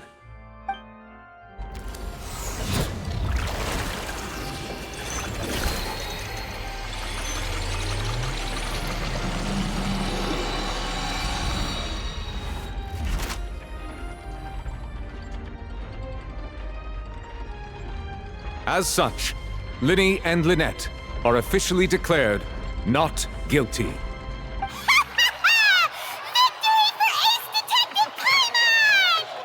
Great work, partners. Thank you all. Thank you so much. Next, I think we deserve an explanation, Guard Vaughn. How did you find the water from the primordial sea in Linny's baggage? Right! Your discovery caused me to make a serious mistake, you know. Or was that not a discovery, but false evidence that you dared to bring before this court? I suspect that the accomplice mentioned in Cowell's notes was not Linny, but you, yes?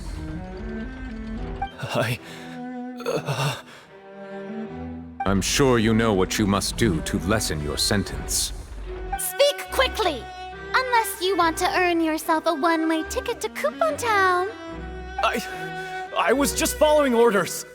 We were supposed to place blame for the serial disappearances onto Linny, and thus cause suspicion to fall on the Fatui. The higher-ups said this was the best opportunity to do so. And now that your plan has fallen through, and the secrets of the water have been revealed, you have become a liability to said higher-ups, yes? Therefore, you would be wise to tell everything you know, and seek the protection of the guards. Yes, I'll tell you everything I know. Our boss discovered that the water can cause people to dissolve. It can also be made into a potion, which when extremely diluted, can cause people to experience unforgettable exhilaration. We've been in this business for a while now, and have made decent more off it. The disappearances were also the boss's idea. I mean, this is the boss we're talking about.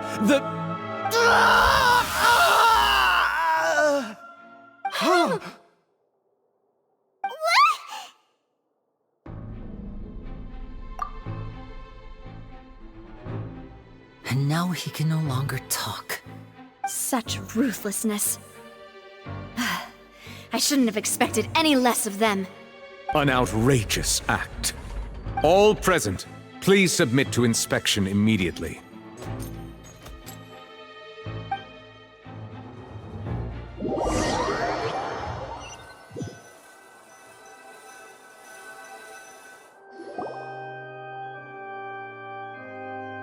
So, we're just going back now? That's true, but... Traveler, Paimon! Please wait.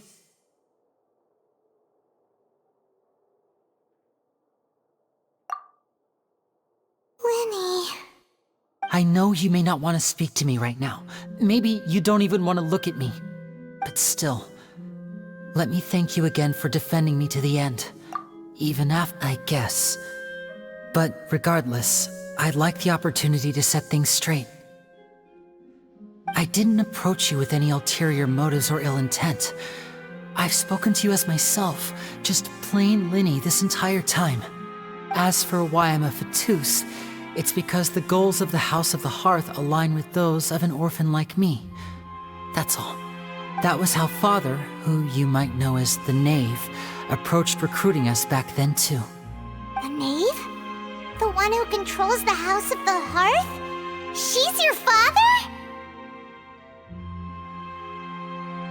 That's right. And since we're here, I was wondering, would you mind hearing a story? It's about my past. Back when our parents first died, Lynette and I were left wandering the streets. To survive, I took to surreptitiously observing an older street performer who did magic. It took me several days to figure out how he pulled off his amazing tricks. I took my sister through several streets until we found a crowded corner, and we began to perform magic tricks there. To my surprise, we proved to be pretty popular, and we could at least stop worrying about where our next meal would come from for a time. But I didn't want my sister to remain a street rat together with me forever. Before long, an aristocrat came to me and claimed that he wished to take us in after watching my performances. So you went from orphans to nobility just like that? That was how we felt at first too. As if fate was on our side and we could say goodbye to those painful days. But I gradually discovered that while we were called foster children, he was really after my talent for magic tricks. He would constantly take me to all sorts of banquets to garner attention, which he would then use to expand his social circles. That doesn't seem too bad either. Better than roaming the streets at any rate.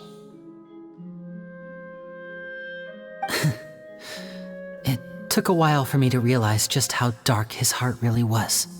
After one particular performance at a banquet, I discovered that Lynette was not on the same return vehicle as me. I waited a long time after we returned home, but she did not come back. I went to that noble's bedroom and asked him about her whereabouts. The answer he gave me was, she caught the eye of the most eminent person at the banquet, so I sent her over as a gift. I mean, you'll be able to perform your magic regardless of who your assistant is, yes? Oh no. So he was gonna... But wouldn't Fontaine's laws deal with such people? As far as outsiders are concerned, this is a relationship akin to adoption or foster care, and they have their ways of escaping the eye of the law. I managed to ferret out the location of the mansion of that so-called eminent person and hurried through the night. But by the time I leaped over the walls, avoided the guards, and made my way in, all I saw was the moonlit ground covered in blood, and the knave standing there in the darkness. So, she'd already taken care of that guy. That's right. She had rescued my sister before she could come to any harm, and had even discovered several girls hidden in a basement, all of them orphans. Father, I mean, the knave, might have seen something in me, and so she made me an offer. The House of the Hearth welcomes you, for your interests align with ours. Here, none will ever betray you. Indeed, betrayal shall never be permitted here. I was hesitant to trust her. I mean, I had just been betrayed by nobles. But she was also quick to destroy the noble who had taken us in at first, giving us back our freedom. Oh, so that's how the two of you joined the House of the Hearth. She has her own plans. She has gained permission from the Tsaritsa to first use the Gnosis's power once she obtains it. She plans to use it to find a way to break the prophecy and save Forntain. So, she believes in that prophecy too? That's right. The whole House of the Hearth is currently working to combat that crisis. Today's case has also proven that people from Forntain can indeed dissolve into some sort of water, thus further supporting the prophecy. All of us house members here, Lady Arlecchino herself included, are from Forntain. We won't give up on defending our homeland. To us orphans, the only connection we have left to this world, apart from our family, is our homeland.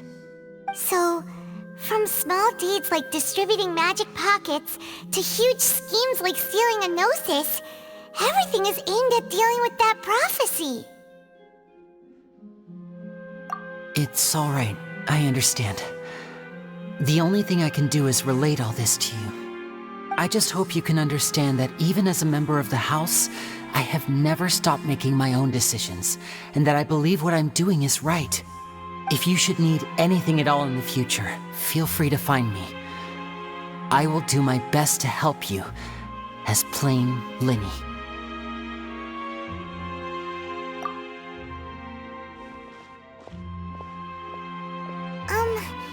Bye, Linny!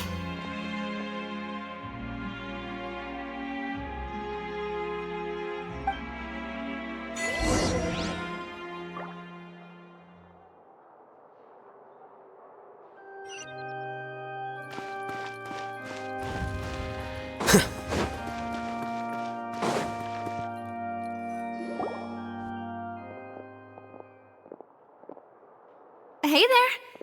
What was with the disappearing act you pulled right as the trial ended? Were you looking for us, Navia? Well, this whole thing isn't exactly over, is it? I do feel that we're getting closer to solving the serial disappearances case, though. Don't you think so, too? Huh? What's wrong, my dear partner?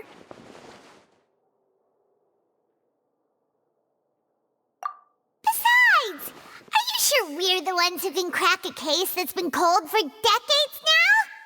And given that there's new evidence from the trial, there should be a trail of breadcrumbs for the Hydro Archon's people to follow now, right?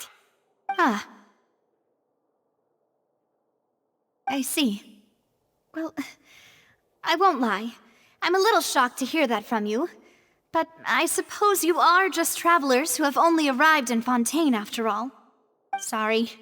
I might have been too presumptuous. Don't say that, Navia. Ah, and we were having so much fun investigating with you, too. It was like having new waters flowing into a stagnant mire, causing new hope to spring forth, and the reflection in the murk to become clearer. Well, sorry about that. I'm a bit prone to nostalgia. Don't mind me. Wait, shall we have a farewell meal? You know, to commemorate our time as partners? Huh? Do we really need to get that formal? Well, guess you really did treat us as partners, huh? Well, I'd just like to have a proper ending to every important memory. That way there are no regrets later. Anyway, it would just be a meal, so it shouldn't take up too much of your time. You don't have to twist Paimon's arm. If Boss Navia's treating, count Paimon in! Oh, wonderful. In that case, why don't we return to the court of Forntain and head to the Hotel de Boer? I believe we'll make it just in time for dinner.